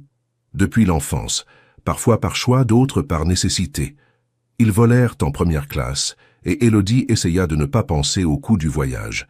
Le siège était confortable, la nourriture était bonne, mais elle put à peine toucher au repas. L'anxiété rongeait son estomac. « Parlez-moi de Vienne, dit-elle, essayant de se distraire. C'est une ville ancienne, pleine d'histoire et de secrets. C'était le centre de nombreuses opérations d'espionnage pendant la guerre froide, et certains de ces réseaux n'ont jamais été complètement démantelés. Et vous pensez que mon père est là? Je pense qu'il y a des gens là-bas qui savent ce qui lui est arrivé, dit André prudemment. Et maintenant que nous avons ces données, peut-être qu'ils seront disposés à parler. Le vol dura 2 heures, avec une escale à Munich. Pendant la majeure partie du temps, Élodie fit semblant de dormir, mais en réalité, elle traitait tout ce qui s'était passé ces derniers jours. Sa vie avait été bouleversée, et elle volait vers un pays étranger avec un homme qui, malgré tout, restait largement un mystère pour elle. Mais il y avait quelque chose de réconfortant dans la présence d'André à côté d'elle. Même avec tous les mensonges et les complications, elle se sentait en sécurité avec lui. C'était un sentiment irrationnel, basé plus sur l'intuition que sur la logique, mais il était réel. Vienne les accueillit avec un ciel gris et une bruine fine qui donnait à la ville un air mélancolique.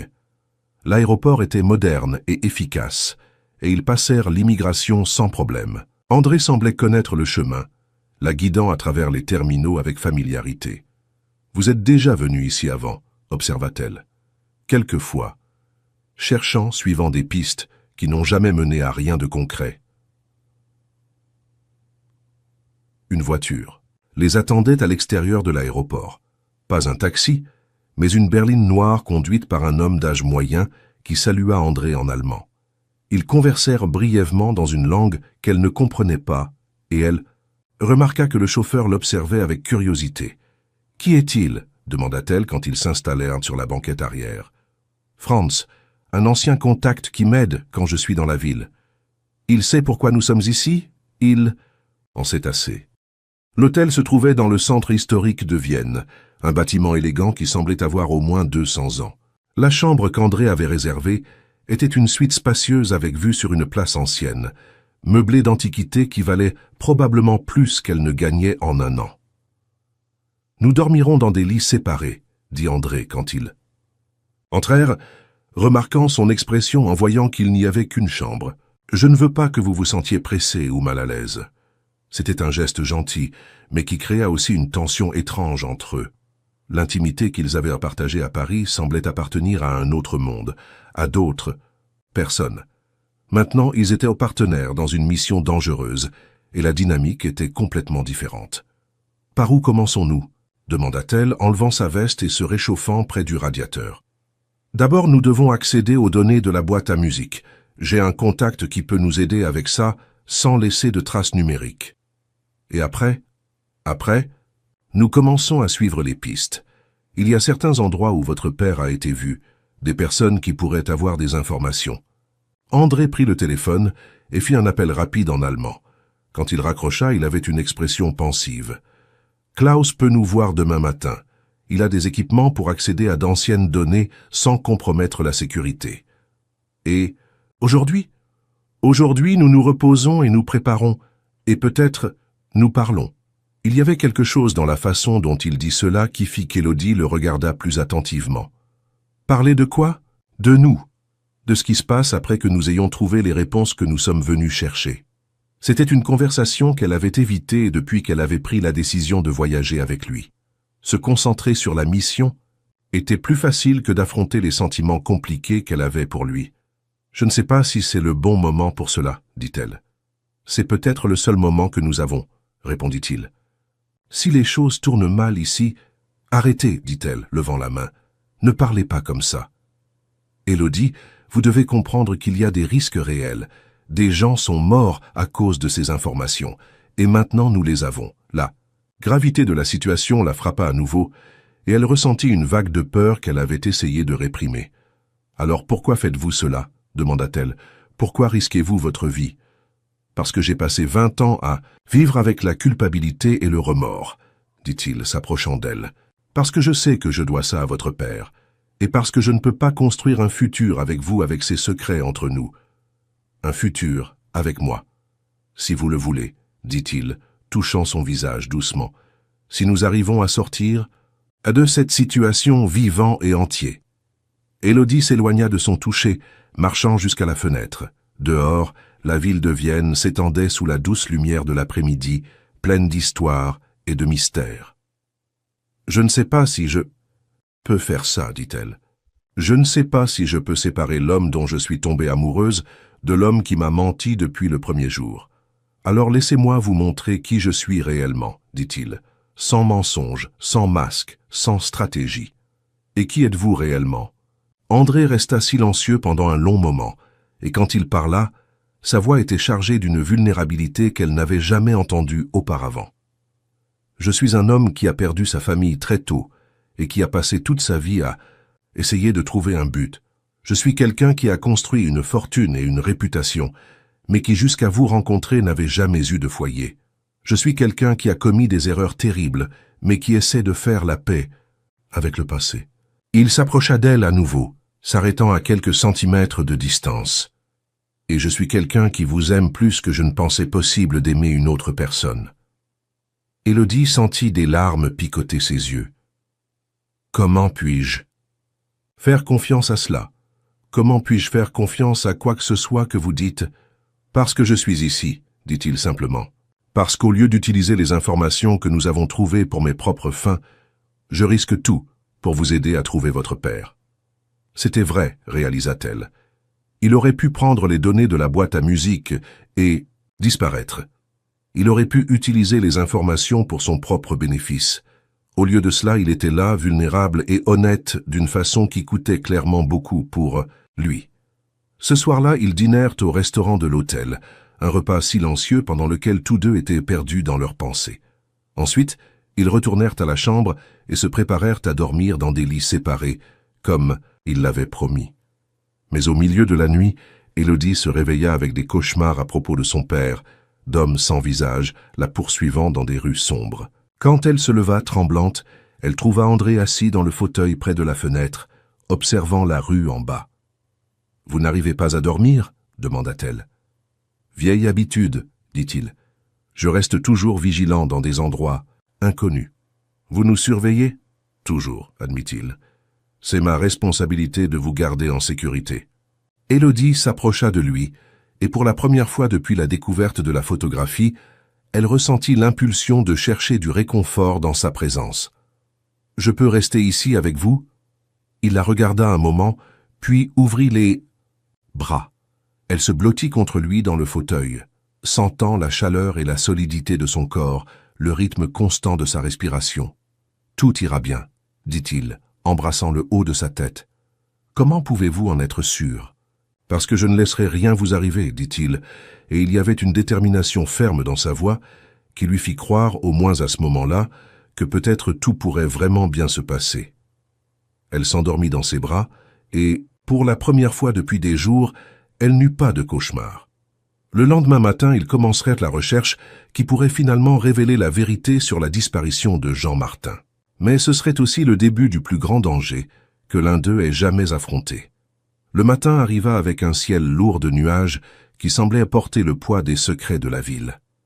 Élodie se réveilla encore dans les bras d'André, ressentant pour la première fois depuis des jours une sensation de protection authentique. Mais la réalité de la mission prit rapidement le dessus dans ses pensées quand il bougea, se réveillant aussi. « Comment vous sentez-vous » demanda-t-il, écartant délicatement une mèche de cheveux de son visage. « Nerveuse » admit-elle. « Et vous » ? « Concentrée » répondit-il, mais elle pouvait voir la tension dans ses yeux. « Klaus nous attend dans 1 heure. Il vaut mieux nous préparer. » Ils prirent le petit déjeuner en silence dans le restaurant de l'hôtel, tous deux perdus dans leurs pensées sur ce qu'ils pourraient découvrir. Élodie remarqua qu'André vérifiait constamment les personnes autour d'eux, son entraînement d'autoconservation toujours actif. Elle commençait à comprendre que vivre constamment en regardant par-dessus son épaule était devenu une seconde nature pour lui. Klaus Hoffmann habitait dans une maison discrète dans le quartier de Leopoldstadt, un quartier qui mélangeait élégance ancienne et modernité fonctionnelle. C'était un homme mince dans la soixantaine, avec des lunettes épaisses et des doigts tachés de nicotine. Sa maison ressemblait à un musée de technologie, avec des équipements de différentes époques organisés méticuleusement sur des étagères qui couvraient tous les murs. « Michel », dit-il en allemand quand il ouvrit la porte, embrassant André comme un vieil ami. « Klaus, merci de nous recevoir », répondit André, passant naturellement au français. « Voici Élodie. » Klaus la salua poliment, mais ses yeux étaient là prudents. « Elle connaît les risques ?»« Elle les connaît, » confirma André, « et pourtant elle a choisi de venir. »« Courageuse ou imprudente ?» murmura Klaus, les guidant vers une pièce à l'arrière de la maison qui ressemblait à un laboratoire. « Parfois c'est difficile à distinguer. »« Un peu des deux, j'imagine, » dit Élodie, se surprenant par sa propre franchise. Klaus sourit pour la première fois. « Honnêteté, j'aime ça, très rare dans notre milieu. » Ils passèrent l'heure suivante à observer Klaus travailler avec le dispositif de stockage de la boîte à musique. C'était un processus délicat, qui impliquait des machines anciennes et des connaissances techniques que clairement lui seul possédait. Pendant qu'il travaillait, il parlait négligemment des temps anciens, d'opérations qui avaient mal tourné, de personnes qui avaient disparu dans la nuit. « Ah !» dit-il finalement, quand un petit écran s'illumina. « Nous y voilà. » Le dispositif contenait des centaines de fichiers, organisés dans des dossiers avec des codes qui semblaient aléatoires. Mais Klaus naviguait parmi eux avec familiarité, comme s'il comprenait le système d'organisation. « Votre père était méticuleux, » dit-il à Élodie. Chaque document catalogué, chaque information vérifiée. C'était un professionnel exemplaire. « Qu'y a-t-il dans les fichiers ?» demanda-t-elle, essayant de contrôler son anxiété. « Tout » répondit Klaus simplement. « Nom, date, lieu, transfert d'argent, photographie, enregistrements audio. 2 décennies d'opérations de renseignement, économiques documentées en détail. » André s'approcha de l'écran examinant les fichiers, C'est suffisant pour faire tomber des gouvernements. Et pour signer des arrêts de mort, ajouta Klaus sombrement. C'est pour ça que votre père a disparu. Et c'est pour ça que vous êtes en danger maintenant. Y a-t-il des informations sur ce qui lui est arrivé? Demanda Élodie. Klaus cliqua sur un dossier spécifique. Il y a une vidéo enregistrée quelques semaines avant sa disparition. Peut-être voudriez-vous la regarder. L'écran montra un homme qu'Élodie reconnut immédiatement, même 20 ans plus vieux que sur les photographies qu'elle gardait. Jean Martin était assis sur une chaise simple, regardant directement la caméra. Il semblait fatigué, mais déterminé. « Si vous regardez ceci, » dit la voix familière qu'elle n'avait pas entendue depuis 2 décennies, « cela signifie que quelque chose m'est arrivé. Élodie, ma chère fille, j'espère que tu as grandi forte et heureuse, même sans moi. » Élodie sentit des larmes jaillir dans ses yeux. C'était la première fois qu'elle entendait la voix de son père depuis l'enfance, et l'impact émotionnel fut écrasant. « J'ai commis des erreurs, » continua Jean. « Je me suis impliqué dans des choses que je n'aurais pas dû, pour de l'argent dont notre famille avait besoin. Mais quand j'ai découvert la vraie nature des opérations, j'ai essayé de partir. Cela n'a pas été accepté. » Il fit une pause, regardant vers le bas un moment avant de continuer. « S'il m'arrive quelque chose, je veux que vous sachiez que je vous aime toutes les deux plus que la vie. Claire, pardonne-moi de ne pas avoir été le mari que tu méritais. Élodie, pardonne-moi de ne pas être là pour te voir grandir. »« Papa, » murmura Élodie, touchant l'écran. « J'essaie de trouver un moyen d'être en sécurité, de revenir, vers vous. Mais si je n'y arrive pas, je veux que vous sachiez que tout ce que j'ai fait, c'était en essayant de protéger notre famille. Les documents que je cache sont ma seule garantie de vie. Tant qu'ils ne sont pas trouvés, peut-être que j'ai une chance. » La vidéo continua avec Jean, expliquant des détails sur où il avait caché des copies des documents, des codes qui pourraient être utilisés pour y accéder, et des noms de personnes qui pourraient aider en cas d'urgence. « Il y a un homme, appelé Michel Saint-Pierre, dit-il, et Élodie sentit André se tendre à côté d'elle. Ce n'était qu'un garçon quand je l'ai connu, mais il était intelligent et loyal. Si vous arrivez à le trouver, peut-être qu'il pourra vous aider. » La vidéo se termina avec Jean envoyant des baisers à la caméra, promettant qu'il ferait tout pour rentrer à la maison. Le silence qui suivit était lourd et chargé d'émotions. Élodie pleurait ouvertement maintenant, 20 ans de manque, et de questions sans réponse trouvant finalement une voix. « Il a parlé de vous, dit-elle à André. « Il m'a sauvé, répondit-il, la voix rauque, et j'ai échoué à le sauver. »« Ce n'est pas encore fini, dit Klaus, fermant le fichier vidéo. Et il y a plus d'informations ici, y compris quelque chose que vous voudrez voir. » Il ouvrit un autre fichier, celui-ci contenant ce qui semblait être des rapports de surveillance récents. « Jean Martin n'est pas mort, dit Klaus calmement. Du moins, pas en 1999. Élodie eut l'impression que le monde avait cessé de tourner. « Que voulez-vous dire ? » « Il y a des registres de quelqu'un avec sa description physique et ses empreintes digitales détenues dans une installation non officielle à la frontière entre l'Autriche et la Hongrie. C'était il y a seulement 3 ans. 3 ans ? Élodie pouvait à peine traiter l'information. « Il est vivant ? Il l'était il y a 3 ans, corrigea Klaus. Je ne peux pas garantir qu'il le soit encore. »« Où est cette installation ?» demanda André. « C'est compliqué, dit Klaus, fermant les fichiers et se tournant vers eux. Ce n'est pas une prison officielle. C'est un endroit où des personnes gênantes sont gardées, indéfiniment. »« Un trou noir, dit André, comprenant. »« Exactement. Des personnes entrent mais ne sortent pas, et n'apparaissent dans aucun registre officiel. » Élodie se leva brusquement, marchant dans la petite pièce. « Nous devons y aller. Nous devons le trouver. »« Élodie, dit André prudemment, c'est extrêmement dangereux. Ces installations sont gardées, isolées. Et si nous tentons une approche, nous nous exposons à... »« Je m'en fiche, dit-elle, se tournant vers lui. C'est mon père. S'il y a une chance qu'il soit vivant, une chance de le sauver, nous devons essayer. » Klaus toussa discrètement. « Il y a une autre complication que vous devriez savoir. »« Laquelle ? » ?»« Depuis hier soir, il y a des mouvements suspects dans la ville. Des personnes qui posent des questions sur un couple français, offrant de l'argent pour des informations. » André fut immédiatement alerte. « Quel genre de personne ? » ?»« Le genre qui ne pose pas de questions avant de tirer, » répondit Klaus sèchement. « Vous avez été tracé plus vite que je ne l'espérais. »« Cela signifie que nous devons quitter Vienne, » dit André. « Ou que nous devons accélérer nos plans, dit Élodie. Si nous allons essayer de trouver mon père, ça doit être maintenant. Klaus les observa un moment, puis soupira. Vous êtes vraiment têtu, n'est-ce pas? Très bien. Je connais quelqu'un qui peut vous aider à vous approcher de l'installation. Mais après cela, vous serez livré à vous-même. Que devons-nous faire?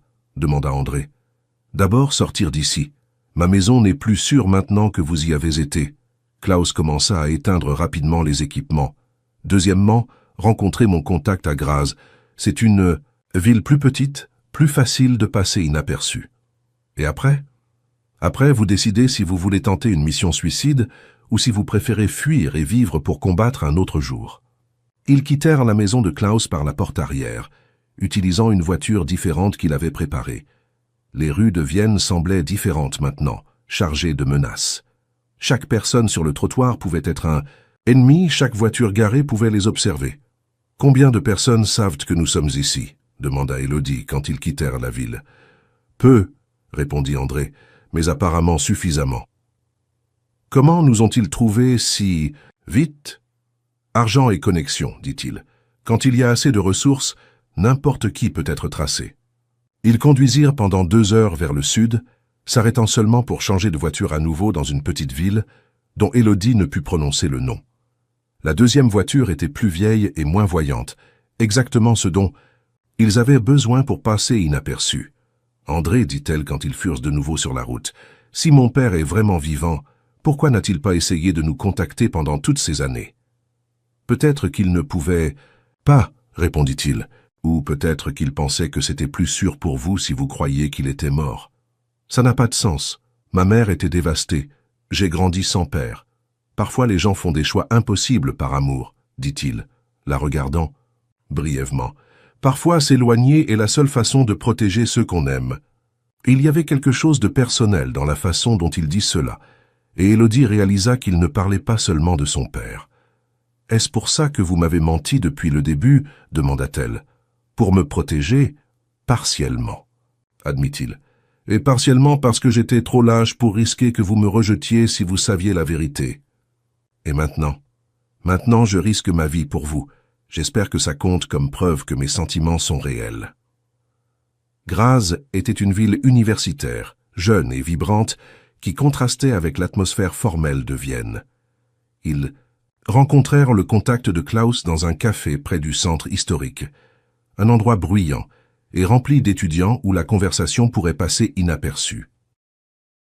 Antoine Weiss était un homme dans la quarantaine, avec l'apparence d'un professeur d'université et des manières polies, mais il y avait quelque chose dans ses yeux qui suggérait des expériences qui allaient bien au-delà de l'académie.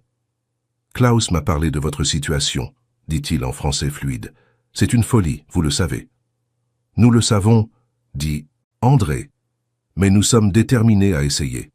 L'installation que vous cherchez se trouve à environ 2 heures de la frontière hongroise. C'est un complexe ancien, à l'origine un sanatorium, mais il a été converti après la chute du mur de Berlin. « Qui administre cet endroit ?» demanda Élodie. « Officiellement, personne. Il n'existe pas sur les cartes, n'apparaît dans aucun registre gouvernemental.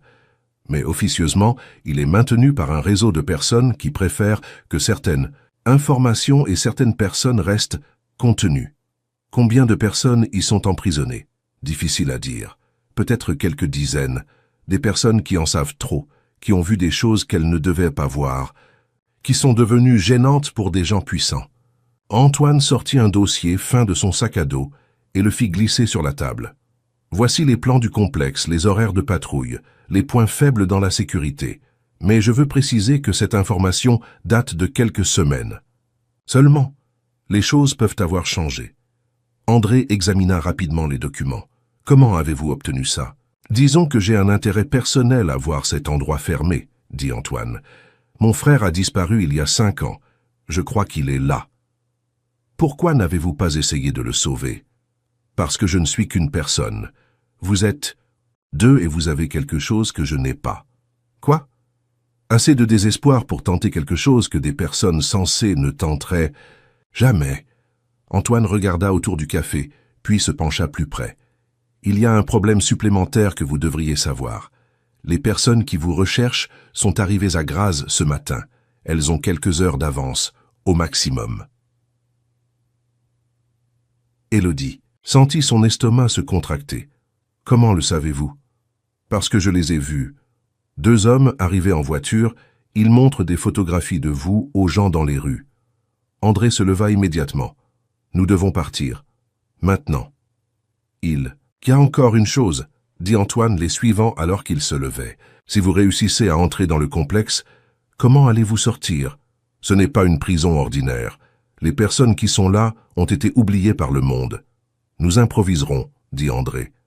Et si votre père ne veut pas sortir? S'il est cela par choix? C'était une possibilité qu'Élodie n'avait pas envisagée, et qui la frappa comme un coup de poing dans l'estomac. Alors au moins je saurai la vérité, dit-elle. Ils sortirent du café par la porte arrière, mais quand ils arrivèrent à la voiture, André s'arrêta brusquement. « Qu'y a-t-il » demanda Élodie. « La voiture à côté de la nôtre, » dit-il à voix basse. « Elle n'était pas là quand nous sommes arrivés. » Élodie regarda et vit une berline noire aux vitres teintées, garée à quelques mètres de distance. Il n'y avait rien d'ouvertement menaçant à son sujet, mais sa présence faisait s'agiter les instincts d'André. « Partons d'ici, » dit-il, prenant sa main et la tirant dans la direction opposée. Ils marchèrent rapidement à travers les rues étroites du centre historique, André vérifiant constamment s'ils étaient suivis. Après quelques pâtés de maison, il l'attira dans une boutique de vêtements. « Nous devons changer notre apparence, » dit-il, choisissant des vêtements différents pour eux deux, « et obtenir une autre voiture. »« Comment ?»« Laissez-moi m'en occuper. » 1 heure plus tard, il conduisait une moto empruntée en direction de la frontière hongroise. Élodie avait échangé ses cheveux attachés pour une coupe courte qu'Antoine avait faite rapidement dans son appartement, et portait des lunettes de soleil et une veste en cuir qui la faisait paraître complètement différente. André avait rasé sa barbe et utilisé de la teinture pour foncer ses cheveux. « Vous avez peur ?» demanda-t-il quand ils s'arrêtèrent pour faire le plein. « Terrifié, admit-elle, mais aussi déterminée. Si à un moment vous voulez abandonner, dites-le moi. Simplement, il n'y a pas de honte à choisir la sécurité. Et vous voulez abandonner ?» André la regarda longuement, et elle put voir la lutte intérieure dans ses yeux. « Oui, dit-il honnêtement, je veux vous prendre et fuir quelque part où personne ne nous trouvera jamais. Je veux construire une vie simple et sûre, où le passé ne peut pas nous rattraper. Mais je sais que vous ne seriez jamais complètement heureuse sans connaître la vérité sur votre père, et je ne serai jamais complètement heureux en sachant que je n'ai pas fait tout mon possible pour vous aider à trouver cette vérité. » C'était la confession la plus honnête qu'il ait faite depuis qu'ils s'étaient rencontrés, et Élodie sentit les dernières de ses défenses contre lui s'effondrer. André. Oui, quand tout cela sera terminé, indépendamment de comment cela se termine, je veux essayer. Je veux voir si nous pouvons construire quelque chose de réel ensemble. Le sourire qu'il lui donna en réponse était radieux, transformant complètement son visage. Cela me donne une raison encore meilleure de nous assurer que nous sortions vivants de cette situation, dit-il. Ils arrivèrent à la frontière, au crépuscule, quand les ombres commençaient à s'allonger et que le monde acquérait une qualité dorée et mélancolique. Le complexe se trouvait à 15 kilomètres de la route principale, caché dans une forêt dense qui avait poussé autour de ses murs au fil des décennies. « C'est ici, » dit André, arrêtant la moto au sommet d'une colline qui offrait une vue sur la vallée où le bâtiment était situé. Élodie regarda la structure grise qui s'élevait entre les arbres. Elle était plus grande qu'elle ne l'avait imaginé, un complexe de plusieurs bâtiments reliés par des passages couverts. Même à distance, il y avait quelque chose de sinistre dans son apparence, comme si l'endroit portait le poids de tous les secrets et souffrances dont il avait été témoin. « Mon père pourrait être là, » dit-elle, plus pour elle-même que pour lui. « Oui, » confirma André. « Et s'il y est, nous allons le sortir de là. Et si nous n'y arrivons pas ? » « Nous y arriverons, » dit-il, avec une détermination qui lui fit croire, au moins à ce moment-là, que c'était peut-être possible. Mais pendant qu'ils observaient le complexe, aucun d'eux ne remarqua l'éclat de jumelles entre les arbres derrière eux, ni la voiture qui s'était arrêtée sur la route secondaire quelques kilomètres plus, loin. La chasse était terminée. Maintenant commençait la confrontation finale. Ils attendirent que l'obscurité s'installe complètement avant de s'approcher du complexe, André avait étudié les plans qu'Antoine avait fournis, mémorisant chaque détail, chaque route d'évasion possible. L'endroit était immense, avec 5 bâtiments principaux reliés par des couloirs souterrains et des passages couverts qui datèrent de l'époque où il fonctionnait comme sanatorium. La section ouest est où se trouvent les prisonniers de longue durée, expliqua-t-il à voix basse, tandis qu'il se déplaçait à travers la forêt. Si votre père y est, c'est là que nous le trouverons. Élodie ajusta le petit sac à dos qu'elle portait, vérifiant une fois de plus si elle avait tout ce dont il pourrait avoir besoin.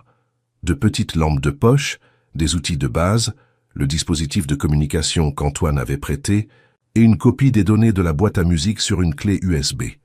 C'était leur garantie de vie au cas où ils devraient négocier. Et s'il n'y est pas? Demanda-t-elle, bien qu'elle craigne la réponse. Alors au moins nous saurons que nous avons essayé, dit André, s'arrêtant pour vérifier le terrain devant eux. Et peut-être trouverons-nous des indices sur ce qui lui est vraiment arrivé. La clôture qui entourait le complexe était ancienne, mais toujours électrifiée. André trouva le point qu'Antoine avait marqué sur les plans, où des arbres tombés créaient une zone d'ombre que les capteurs de mouvement ne couvraient pas adéquatement. Il coupa l'électricité en utilisant un dispositif que Klaus avait fourni, et ils passèrent par le trou qu'ils avaient fait dans la clôture. Du côté intérieur, le complexe semblait encore plus sinistre. Les bâtiments s'élevaient comme des fantômes gris contre le ciel étoilé, et le silence n'était brisé que par le son distant des générateurs et par l'aboiement occasionnel de chiens de garde. « 2 patrouilles, murmura André, pointant vers des lumières qui se déplaçaient entre les bâtiments. Elles se croisent toutes les 20 minutes à l'entrée principale. Nous avons une fenêtre étroite. » Ils se déplacèrent comme des ombres à travers la cour intérieure, utilisant les plans et les équipements abandonnés comme couverture. Élodie sentait son cœur battre si fort qu'elle était sûre que les gardes pouvaient l'entendre. Mais André la guidait en sécurité, ses années d'entraînement dans des situations dangereuses se révélant inestimables. L'entrée de la section ouest était verrouillée, mais André réussit à forcer la serrure en utilisant des outils spécialisés. À l'intérieur, l'air était lourd et humide, chargé de l'odeur de moisissure et d'abandon. De longs couloirs s'étendaient dans les 2 directions, ponctués par des portes en métal lourdes, avec de petites fenêtres d'observation. « Comment ? » « Allons-nous le trouver ?» chuchota Élodie, la réalité de la tâche commençant à s'installer. Il y avait des dizaines de portes, et ils n'avaient pas le temps de vérifier chacune. « Nous commençons systématiquement, » répondit André, « et nous espérons avoir de la chance. » Ils commencèrent par le couloir de gauche, vérifiant chaque cellule à travers les petites fenêtres. La plupart étaient vides, mais certaines contenaient des silhouettes endormies ou des personnes qui se recroquevillaient loin de la lumière quand elle tombait sur elles. C'était une vision cauchemardesque, des êtres humains réduits à des fantômes d'eux-mêmes. Dans la 12e cellule, Élodie vit quelque chose qui fit s'arrêter son cœur. Un homme était assis sur le lit étroit, regardant le mur opposé. Il était plus maigre que dans ses souvenirs, avec des cheveux complètement gris et une barbe qui n'avait pas été soignée depuis longtemps. Mais il y avait quelque chose d'indéniable dans sa posture, dans la façon dont il tenait ses épaules. « Papa » murmura-t-elle, n'y croyant presque pas. L'homme tourna lentement la tête, comme s'il n'était pas sûr d'avoir entendu quelque chose. Quand ses yeux rencontrèrent les siens à travers la petite fenêtre, son expression changea complètement. « Élodie ?» La voix était rauque, incrédule. « Ma petite Élodie ?» Des larmes commencèrent à couler sur son visage. « C'est moi, papa.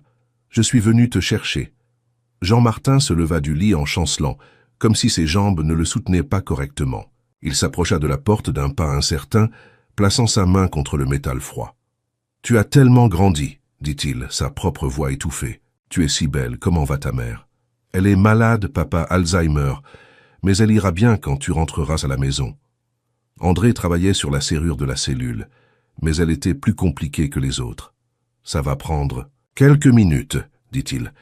Jean regarda André à travers la fenêtre et Élodie vit de la reconnaissance dans ses yeux. « Michel, » dit-il, « tu as grandi aussi. Je pensais ne jamais te revoir. »« J'avais promis que je te retrouverais, » dit André, sans cesser de travailler sur la serrure. « Ça a pris plus de temps que prévu, mais les promesses doivent être tenues. Vous n'auriez pas dû venir, » dit Jean, mais il y avait de la gratitude dans sa voix. « C'est trop dangereux, » Ils savent que vous êtes ici. Comment sais-tu cela? Demanda Élodie. Parce que j'ai reçu un visiteur ce matin. Un homme a dit que 2 Français avaient été capturés en essayant d'entrer dans le complexe. J'ai pensé que c'était vous. André arrêta de travailler sur la serrure. Quel homme? Je ne connais pas son nom. Mais il posait des questions sur les documents. Il voulait savoir où ils étaient cachés. Et qu'as-tu dit? Que je ne savais rien, que les documents avaient été détruits il y a longtemps. La serrure céda, enfin, et la porte s'ouvrit avec un grincement faible.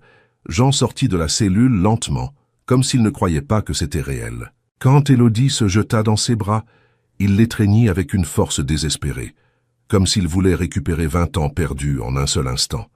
« Tu m'as manqué tous les jours », murmura-t-il à son oreille. « Il n'y a pas eu un moment où je n'ai pas pensé à toi et à ta mère.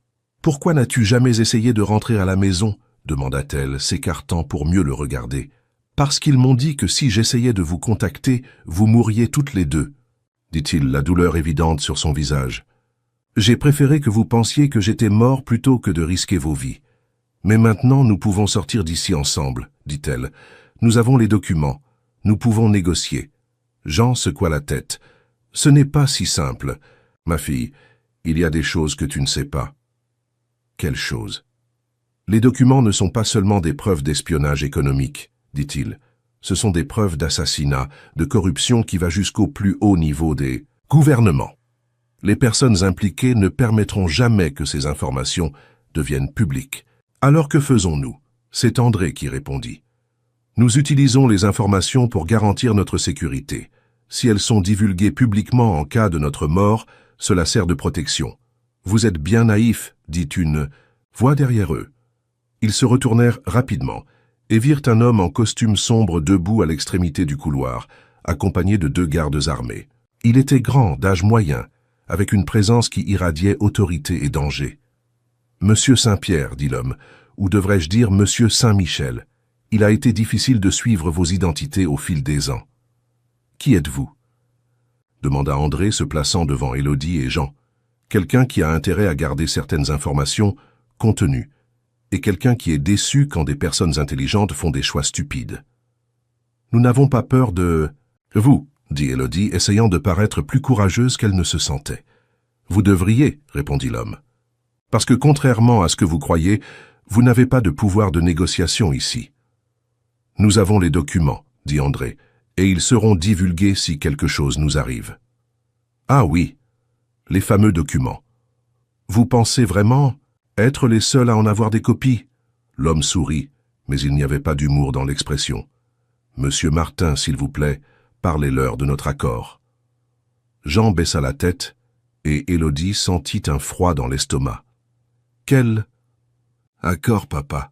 Il y a quelques années, quand ils m'ont amené ici, j'ai fait un accord, dit Jean, évitant de la regarder. En échange de ne pas vous faire de mal, à ta mère et toi, je leur donnerai les emplacements de toutes les copies des documents. « Tu... Est-ce tout trahi ?» demanda André incrédule. « J'ai protégé ma famille, » dit Jean, levant finalement les yeux, « ou je pensais la protéger.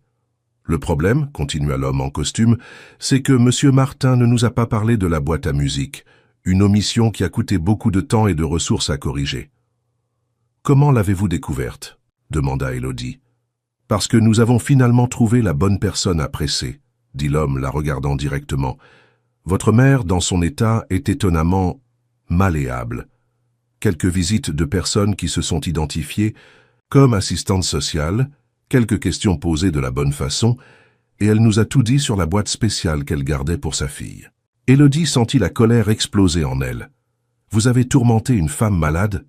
Nous avons fait ce qui était nécessaire, tout comme nous allons faire maintenant. » Les gardes s'approchèrent, et Élodie réalisa qu'ils étaient piégés.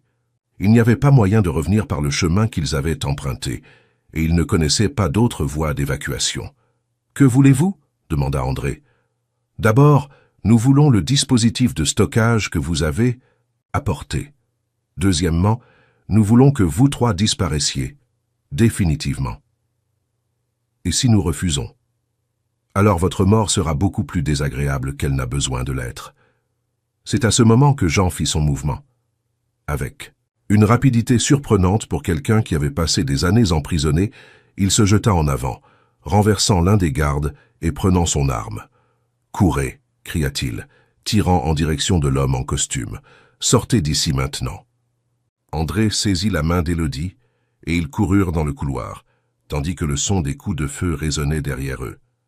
Jean les suivait, utilisant l'arme pour maintenir les poursuivants à distance. « Par ici, dit-il, indiquant un escalier qui menait vers le bas. Il y a des tunnels de maintenance qui relient tous les bâtiments. » Ils descendirent en courant, poursuivis par les cris d'alarme qui résonnèrent maintenant dans tout le complexe. Les tunnels étaient étroits et mal éclairés, mais Jean les connaissait bien, les guidant à travers un labyrinthe de passages qu'il avait mémorisé pendant des années de captivité. « Il y a une sortie à l'arrière du complexe, dit-il pendant qu'il courait. Elle était utilisée pour les livraisons quand cet endroit fonctionnait comme sanatorium. « Papa, dit Élodie, nous n'allons pas te laisser derrière à nouveau. »« Vous n'aurez pas le choix, dit-il, s'arrêtant brusquement. Ma jambe est blessée. Je ne peux pas courir beaucoup plus. » Élodie regarda vers le bas et vit du sang sur son pantalon. L'un des tirs l'avait touché. « Nous allons t'emmener, dit André. Peu importe ce qu'il faut. »« Non, dit Jean fermement. Vous deux avez toute une vie devant vous, j'ai déjà vécu la mienne. »« Ne dis pas ça, dit Élodie, les larmes coulant sur son visage. »« Écoute, dit Jean, prenant ses mains, j'ai commis de terribles erreurs. J'ai choisi l'argent sale plutôt que la sécurité de ma famille. J'ai laissé croire que j'étais mort pendant des années. Je dois faire quelque chose de bien avant de mourir. »« Tu ne vas pas mourir, insista-t-elle. Tout le monde meurt, ma chérie. La question est comment nous choisissons de vivre avant cela. » Il sortit quelque chose de sa poche, un petit dispositif qu'elle reconnut comme similaire à celui de la boîte à musique. Celui-ci contient des informations différentes. Nom, compte bancaire, preuves qui peuvent faire tomber tout le réseau. « Pourquoi as-tu gardé cela ?»« Parce que j'ai toujours su qu'un jour je pourrais avoir besoin d'une carte dans ma manche. Prenez ceci et partez. Divulguez tout. Assurez-vous que ces hommes ne puissent plus jamais faire de mal à personne. » Le bruit de pas qui s'approchait résonna dans le tunnel. « Allez, dit Jean, les poussant vers la sortie. Allez maintenant. »« Papa. »« Je t'aime, Élodie. Dis à ta mère que je l'ai toujours aimée, et prenez soin l'un de l'autre. » André tira Élodie, qui était réticente à partir. Ils coururent dans les tunnels restants, guidés par les indications que Jean avait données, tandis que le son de la confrontation résonnait derrière eux. La sortie arrière était vraiment là, cachée derrière une porte en métal rouillé qui s'ouvrit avec difficulté.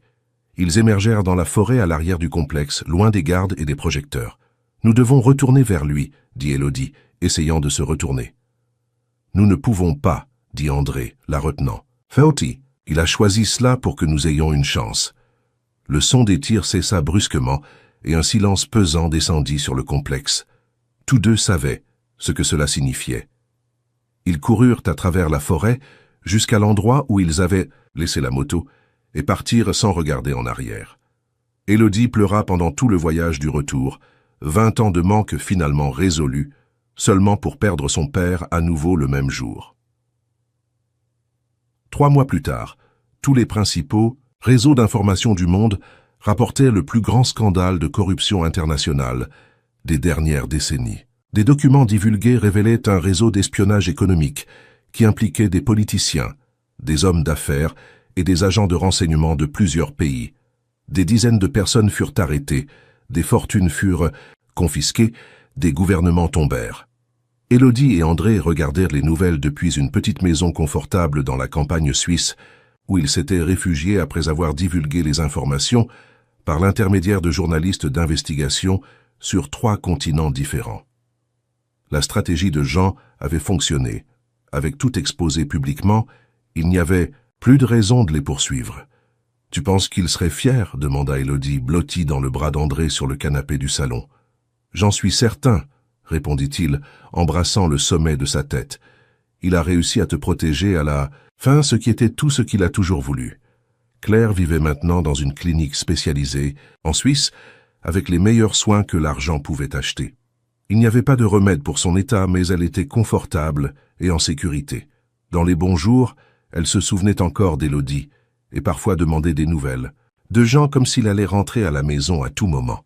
« Il est rentré à la maison, » répondait toujours Élodie. « Il est en paix maintenant. » André avait liquidé la majeure partie de ses affaires, ne gardant que le nécessaire pour assurer qu'il puisse vivre confortablement. La maison d'édition avait été vendue à Delacroix, qui réalisait le rêve de toute une vie d'être propriétaire de sa propre entreprise. « Pas de regret ?» demanda André un matin alors qu'il préparait le café dans la cuisine ensoleillée. « Aucun, » dit Élodie, l'embrassant légèrement. « Ma vie était petite et sûre avant. Maintenant elle est grande et incertaine, mais elle est à nous. Et nous ne faisons que commencer, dit-elle, lui montrant le test de grossesse qu'elle avait fait ce matin-là.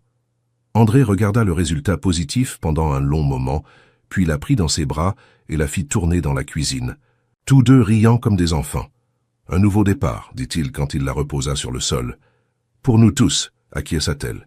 Ils se marièrent lors d'une petite cérémonie au printemps suivant, avec seulement quelques amis proches présents. Klaus vint de Vienne. Antoine apporta la bonne nouvelle que son frère avait été retrouvé vivant dans une autre installation qui avait été fermée après les révélations, et même Nicolas, le chauffeur fidèle d'André, fit le voyage. L'heure. Phil naquit à l'automne, une petite fille parfaite avec les yeux dorés de son père et la détermination silencieuse de sa mère. Ils l'appelèrent Seclair en hommage à sa grand-mère, mais son deuxième prénom était Jeanne. « Elle connaîtra l'histoire de son grand-père quand elle sera plus grande ?» demanda André un après-midi, tandis qu'ils regardaient le bébé. « Dormir ?»« Oui, » dit Élodie. « Elle saura qu'il était un homme qui a commis des erreurs, mais qui à la fin a choisi de faire ce qui était juste. Elle saura que parfois l'amour exige des sacrifices impossibles. Et à propos de nous, quelle histoire allons-nous lui raconter ? » « Que deux étrangers se sont rencontrés dans les circonstances les plus improbables, » dit Élodie, souriant. « Qu'ils ont commencé avec des mensonges, mais ont construit une vérité. Que l'amour véritable peut survivre à tout, même aux secrets les plus profonds. » Des années plus tard, quand Claire était une enfant curieuse et intelligente qui posait des questions sur tout, ils lui parlèrent du grand-père qui avait tout sacrifié pour protéger sa famille. Ils lui parlèrent d'une époque où des personnes puissantes essayaient de contrôler l'information et les vies, et comment le courage de quelques personnes avait tout changé. Mais surtout, ils lui parlèrent d'amour, de comment deux personnes, qui auraient dû être ennemies, avaient trouvé quelque chose de précieux l'une dans l'autre, de comment des choix difficiles mènent parfois à des fins heureuses, de comment au final la famille que nous construisons est plus importante que la famille que nous perdons. Élodie n'eut plus jamais à demander la permission d'exister. Elle avait trouvé sa place dans le monde, aux côtés de l'homme qui l'aimait et de la fille qu'ils avaient élevée ensemble. Elle avait trouvé une vie grande et significative, remplie d'amour véritable et de buts réels. Et dans les nuits calmes, quand la maison était silencieuse et que Claire dormait paisiblement dans sa chambre, Élodie regardait parfois les étoiles et murmurait une prière de gratitude pour le père qui avait tout donné pour qu'elle puisse avoir cette vie. « Merci, papa, » disait-elle au vent, « de m'avoir appris que l'amour vaut tous les sacrifices, de m'avoir montré que parfois le courage vient dans les moments les plus sombres, et de m'avoir mené jusqu'à lui. » Et dans le silence de la nuit suisse, tandis qu'André dormait à ses côtés et que sa fille rêvait d'aventures futures, Élodie se sentait enfin complète. Elle avait trouvé ses réponses, elle avait trouvé son amour, et elle avait trouvé son foyer. L'histoire qui avait commencé par un mensonge était devenue la plus belle vérité de sa vie. Et ils vécurent heureux pour toujours, protégés par l'amour qu'ils avaient construit et par les sacrifices qui avaient rendu cet amour possible.